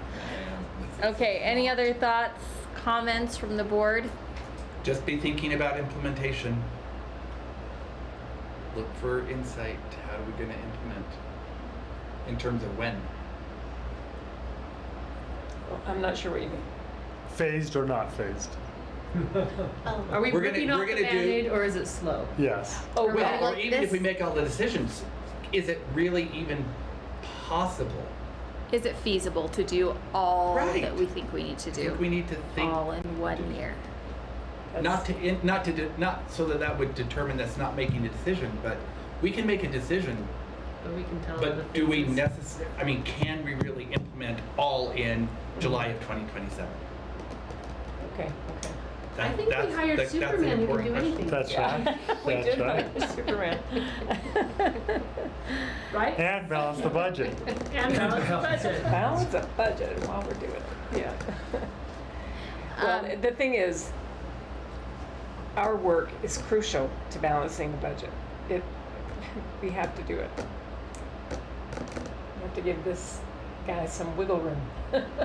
So, Do you want Let's to do our speak part. to the positions that were listed today?